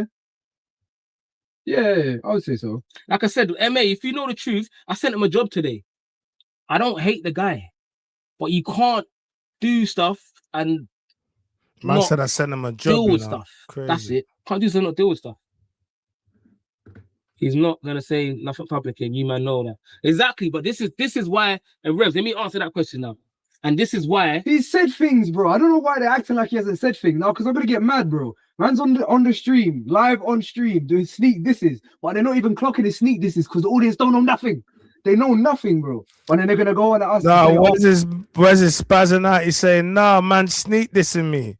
He sneak dissing me. He's straight sneak dissing me. Yeah, where's that? What you're saying? Where's that? What you're saying? Where's he trying to spaz out? Let me listen to some more. Oh, he's not even said anything rare. Allow it, bro. Man's going on stream saying, oh, man want to do less but have an equal account, equal share. Sorry? What are you talking about? Doing less. Who does less? When man's doing 40p streams in his yard, who's doing less? it's not 40p, it's 33p, bro. 33p an hour, bro. But man's streaming for 10 hours, so it makes £3.33. And we can't put that towards the rent. Get out, man. Get out. Man said, man are doing 33p streams. Nah, this is crazy. Hey, this is violence talk. This is man are saying £3. Man are streaming for 10 hours to make £3 something. Nah. Hey, what is going on? Where's his clapping back? Where's got smoke now? Yeah. Where's you got smoke with Chinx? I don't want to know, bro. I don't want to know. But I'm the bad guy. Yeah, love. Cool. I said, Wes never had this energy in studio. Because I'm not going to say to man when we're trying to resolve something and be like, bro, you're doing 40p streams, this shit. How does that make sense? No, if you really deep, now let me go on camera, bro. Piss me off. Let's get in the thumbnail. Let's get a real thumbnail in this. You might as well turn it. Yeah, I will. Because man just say silly things, bro. And then this is the thing. Now they want to make out that I'm the bad guy. I'll be the bad guy if you want. I don't mind. Really don't mind. Why does him streaming in his yard? What? Why does High streaming in his yard now? He's in it, building up this channel. Nobody was saying anything. Bruv, this I'm saying. You LVCers, yeah. Your own look. It don't look good, man. Chinx, Kidd, your own audience now. Your own audience now, Kidd, has got questions for you because people love Chinx, man. You guys were Kidd N Chinx, man. LVC to the world, right? LVC to the world. Now look. Don't even make sense. I get it. You're on Chinx's side, but you don't for the truth. Let's get some content, bro. Shut the doors. Yeah, shut the doors. How you do it? Let me turn the air on. So thank you as well for bigging me up for my wedding. Thank you, I appreciate it. But no. I told you this is the Get Chinx Out of Here tour. It is. It has to be. For monetization, it actually has to be, bro. The Get Chinx Out of Here tour. Nah, there's no more love there. Man said this is the Get Chinx Out of Here tour. So a man said it must be for monetization purposes. It has to be. Because he demonetized our page. Right. I can say our page because it's Kidd N Chinx. There's no hate. It's just a fact. Why should we have to work again? Why should we have to if we already built it up? We already got somewhere. Why are we doing it again? And on top of that, like I said, there's still bills that need to be paid. Right. Every month. Why? but you should just be monetizing your yard free of charge. But you're not paying the bills. Stop it, man. Stop. Just stop. The thing is that people don't see it as a business. Like content's like as soon as you start spending money on something, it's a business. So like if we're investing money and things into something that doesn't have longevity, that's not a good business. That's not a good business model. So something has to change. And then cool. It's like how they're saying, oh, the channel should have been done, it should have been deleted. So what if we're running a fucking florist and we lose a cashier, we're meant to just collapse the whole business? Doesn't make sense. Doesn't make sense. You have to continue. You continue as you are. So you do a little rebrand. You might change the sign on the door, say, cool, this is just Kidd & Co florist now. You have to change it and you have to progress that way. Otherwise, it doesn't make sense. That's only, bro. Like, see, this is what you lot got to understand. Let me show you lot something. Let me just break something down to you lot. You see the issues that have occurred. I still fuck with everybody. Nobody's got issue with me. The only issue I half had was Mills, big up Mills, because I was doing reactions that I know nothing about. Reactions came to the RTM stuff, all that red set there was via Chinx. Big up Chinx for bringing the reactions because it made us get to a place where we wasn't at before. But I would have known about the Frankies, the Tiny GBs, the Mills, obviously I know about Spray, big up Chronic as well. But I would have known about these little things there. I would have known who they are. And now I'm in issues. Well, not really in issues, but I'm in situations or I had little back and forths because of that. The real issues when come on, kid, man. You can't leave Chinx out there, man. It's kind of like you're trying to throw Chinx under the bus, kid. It's kind of like you're saying, look, I knew these, man, but it was only because Chinx brought the reaction, so I done the reactions. So that, yeah, you can't. Come on, kid. You can't leave Chinx out like that. Clue wanted to, yeah, I disarmed it, squashed it. When him and Justo was having issues in the studio, it only didn't kick off because of me. The alleged Fat Man situation didn't happen because of me. What's the other thing I was going to talk about? What's the other thing? Who else was there? Who else was there? There was another one. What are you saying? Kidd is saying I've been saving Chinx. I can't think what it was. Chat, help me, because you don't know. You don't on that side, innit? Thank you, Special K. Appreciate you. But the thing is, it's not even a case of we're trying to convince the audience that this is what happened and rare. I don't even care about that. This is the channel got demonetized because man pushed buttons he shouldn't have pushed, and this needs to be spoken about because otherwise we'll get silly. And eventually, I don't know when, but they get Chinx out of here till will end, and when it does, things can resume. But do you know what? I see a comment in the chat and they were saying like, wait, sorry to cut you. When did I say fuck LVC? Yeah, cool. But you said you're not LVC anymore. To be fair. Yeah, but I didn't say fuck. No, you didn't say fuck LVC. You just said you lot are the channel. I'm not gonna say fuck you lot. Sorry, Rez, if I said that, sorry, I didn't mean that. Sorry, maybe I was a bit angry. Sorry. Fuck. I big you lot all the time. Yeah, we all say we had a good team, bro. Facts. As long as we just do what we was doing, and everyone plays their roles, we don't all do the same stuff. But then when it comes time to point fingers, man is saying, bro, you don't do what I do, so what you're doing isn't enough. Allow it, bro. Silly. It doesn't make sense. Like for me, I'm a football guy, right? Cool. So I would compare, cool. Let's say Chinx is Adama Traore. Yeah, cool. A lot of work rate. You're doing a lot of stuff. You might get 5 and 5 in a season. Cool.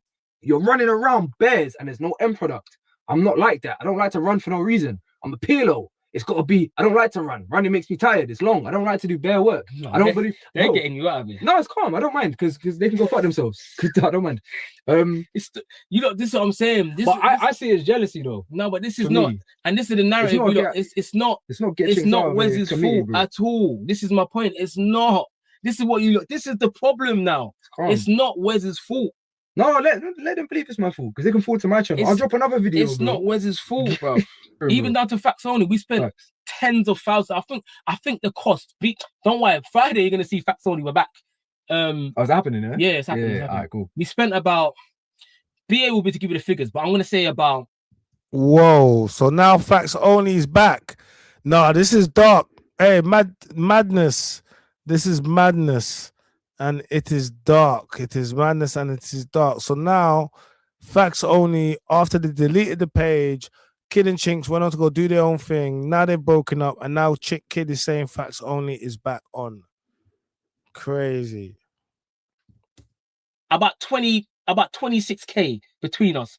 Rent, equipment, We was renting that place for 4 years without monetization. Cool. Now let's say 28K because we gave. We went in that place for 4 years without monetization. We was renting that place for 4 years without monetization. 4 years without monetization, guys. I monetized channels. Man, I got my money. I got my first channel monetized in like 8 months. I've done channels in 6 months, 4 months, and I've done channels in 2 months. I got a few monetized channels, and I'm not getting rid of my channels. I've lost channels before due to stuff like this, where you work with people, then you monetize the channel. So I fully understand what they're saying, but you need to have your own channel, and it linked, and it's all linked. Do you understand? So yeah, because it's all very well when you build with people, but then when after you build that, they want to take a channel that makes money, and you know. It comes down to this, regardless of what anybody wants to say. If you're trying to find a side hustle or trying to find a part-time job, then why couldn't you, if you can make money on YouTube speaking about subjects or topics that align with whatever, or producing content, why would you not do it? Do you understand? Why would you not do it? Do you get me? So to give away a channel which actually prints you money, it doesn't matter how much it is crazy. It was about $2,000 to do our episodes. But you got monetized though. You got monetized, cool. And you got a bit of emotion. Cool, that's a fact. That's a fact. Wes did help us out. That's a fact. And so did Chinx. Like I said, big up Chinx every single time. He did help us out when he's doing it. So they gave Wes $2,000 to get their channel monetized and motion. Man could have done that. You should have given me the $2,000. I could have got you monetized and got you motion. That's the truth about the matter. I've never had to pay anyone $2,000 to get my channel monetized and to give me motion. I get channels monetized and give them motion. But the thing was with that, sorry to cut you, bro, but like, bro, when it was time for me to go, I just left. Yeah. I just left. It's not a thing of like, oh, I'm gonna delete the channel, delete the videos. That, bro, I just left. Like, it's cool. I don't, and we can still work together later, bro. It's not a for me, and this is what annoys me as well. It's the way man left. He left in a way, cool. The channel's demonetized, bro. They're asking about how the channel got demonetized. He clicked buttons that he wasn't meant to push. When he pushed them, and if he did it a different way, we wouldn't be demonetized, and we wouldn't be pending payments, and we wouldn't have to do a whole new ads. Bro, there's so many things AFC that need to happen in the background, bro. It don't even make sense. And read these last few comments. We love you, Kidd. You can definitely. Oh, so whatever Chinx did, it was enough to be like their monetization just can't come back normal. They have to reapply, do certain things. So right now they're not monetizing the videos that they're making. Okay, cool. Like, I can't lie. Chinx is a menace, bro. Gave Kidd a debt to YouTube. I know it's so. I don't even understand what he's done, but he's done a madness. He's done a madness, and he's gone onto his platforms. And I see he's got 1,000 subscribers now. A few days ago, he didn't have 1,000. He's got 1,000 now on his new channel, and he's definitely got the watch hours. So I do believe Chinx has achieved monetization again. God damn, Chinx. You can't stop him. You really can't. He's achieved monetization again. Build from here. Dragging Chinx is just no. Let me tell you why I'm dragging Chinx, because he dragged the page down. Fact. That's why he didn't want to invest, but he always has weed. That's a fact. It's not even a side thing. The channel we all subscribed to was Kidd N Chinx. Exactly, it was Kidd N Chinx, but it was Jay. You was at the live show, bro. So look, the audience isn't kind of feeling what Kidd's doing right now. A lot of people are coming to back Chinx, and because you got to remember, it's Kidd N Chinx. You guys built an audience, and Chinx is a heavy streamer, so obviously he's gonna have a certain amount of people that are gonna be locked in, and you guys built a certain audience. You know what I'm trying to say?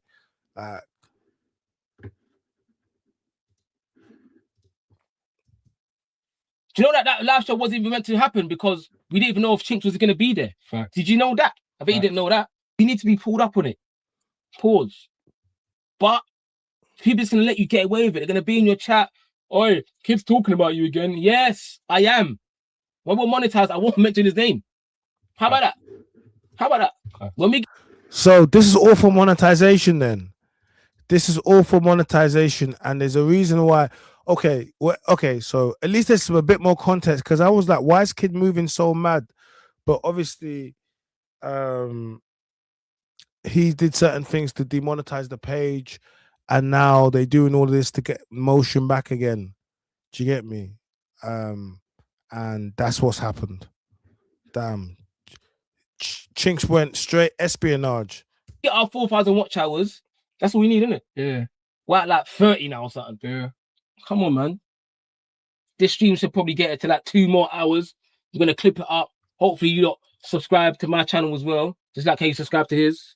Do you know what I mean? Why should he be monetized and getting all the money, but we're not monetized and paying out all the money? Oh my God! So Chinx got his independent platform monetized. He got the other channels demonetized. So now they're trying to put out content to get monetized, and then once they do, they'll stop talking about Chinx. Yeah, this is all a little bit of a tit for tat. But they, like I said, this is internal thing that's spilled out onto the internet. Whatever issues that they got, or whatever things is for that. That's what's happened.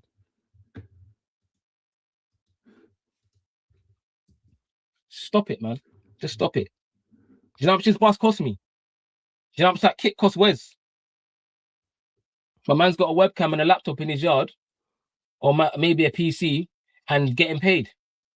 You think I'm going to hate on that? Why would I hate on that? I can buy that 50 times over and not blink. Ooh, I could buy that 50 times over and not blink. He's saying man's got a webcam, but here's what it is. You've got the bus there. You get me? It's very expensive. I see that. Got the orange looking at Hermes leather up in there. Very nice. Do you get me? Where's got the in real life stream set up? Yeah, they're very nice. But Chinx is at home with a webcam just talking, and he's monetizing, getting that bread. So I hear it in it. I see why they're vexed. But at the same time, they've said it's only till they get monetized because Chinx did some things. Don't chat to me about these things here, man. But I want him to see this and react to it. I want him to. Just don't put my face in the thumbnail, because you're gonna get airstriked quick, fast. And if I gotta pay to do it, I will pay. I will pay for bots to be in your page and just spam it. You can't beef man's willing to spend. I told you already. You can't. Beef is expensive, and beef to a man that don't spend money, it's a straight L. Oh, man saying beef is expensive to a man that don't want to spend money is a straight L. They keep coming at Chinx's pockets, man. This is mad. This is disappointing though, man. I didn't want to see this. Like, I'll be honest, I didn't want to see this, not publicly. I don't take L's. My name's not Bumberclart Elroy. Told you that already. Yeah? Look, Kidd and Chinx have officially broken up. It's official. They broke up, man. It's official. They're broken up, man. And it doesn't look like things is gonna get better anyway.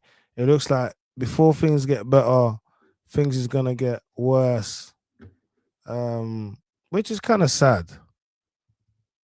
But then again, look, for example, look. Let me show you what I'm trying to say.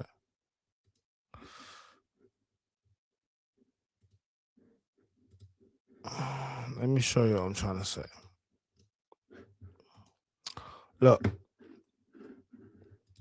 This is the page from Kidd N Chinx to now Kidd N Co. Damn. Now this says a lot. Facts only. The original. What was it today? August the 18th. When was this? Catch us live tonight. So yeah, that was yesterday. So this is mad. The original, look. This is the original. So this is serious mind games. Sometimes stick to who you know. Now the show must go on. Awadi Ross, look. Kidd N, look. See?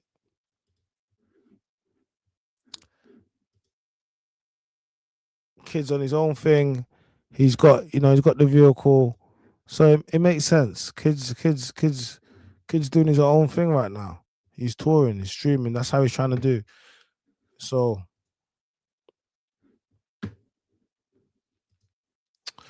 guys, look, man, it's disappointing to see, but in this space, a lot of people will snake you. Look, I'm gonna be real with you.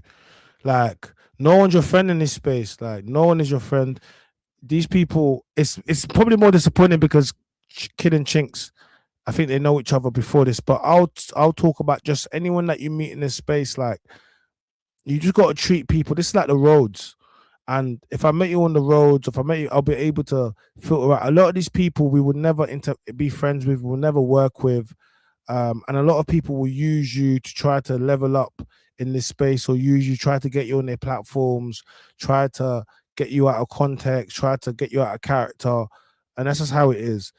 A majority of people that are arguing online or beefing online, they were friends at one point, or they were working together at one point, and then things just go that way. And that's just kind of how this thing is.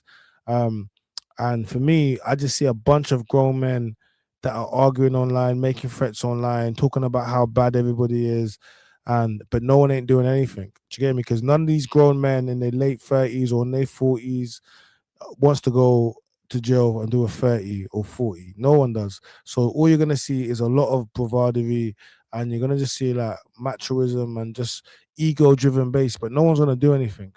Do you understand? And until the person that does do something gets tricked out of their position, and then everyone's gonna make an example of that person. So that's really what it comes down to. Honestly, like I'm being real. This black media space, we destroy our own. RIP Jason Ardey.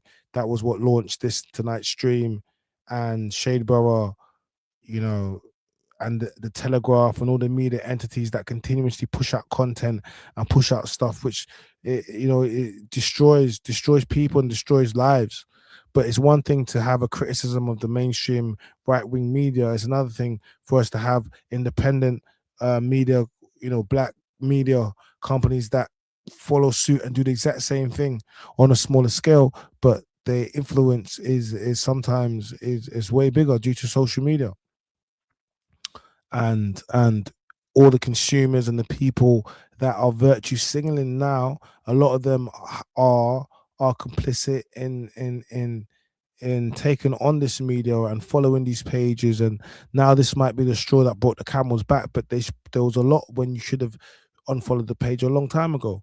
You should have stopped taking and listening to these people a long time ago, but you are part of it because it gives you an escape from your real life. You get to scroll through, flick through, and it makes you feel a little bit better about your life when you get to see things that are happening to other people. And that's just the truth of humans. We like to able to see bad things that happen to other people and able to comment on it because it makes you feel a little bit better about your life and passing judgments on other people.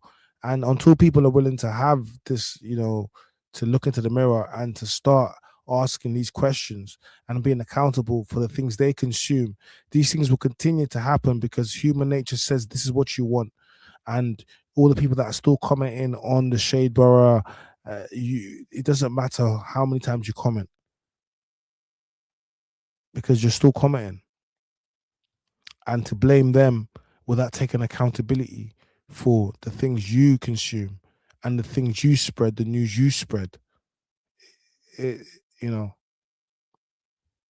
need some accountability. So RIP to Jason Ardey. Unfortunately, when it comes to social media and for everyone else that is watching this, not everyone can handle what social media really can be like and what social media can really do to you. And it's extremely, extremely sad. But it's a lesson for us all. All right, guys. Big up everyone. I was locked into the stream. I kept it consistent. Your boy, I'll be back streaming tomorrow night. So make sure you hit the like button. You subscribe to the channel, turn notification bells. Guys, we dropped episode 2 of Toxic. Make sure you go and check that out. It's a show like a bit more lighthearted, hosted by Annie. So make sure you go and lock in. Big up all of my chat gang. Big up everyone that continuously locks into my content. I appreciate all of you guys. You know what I'm saying? All right, let me go get some rest now, man. Be safe, everybody, man. Be safe. Stay out of trouble, man. My name is Chana, and we are out.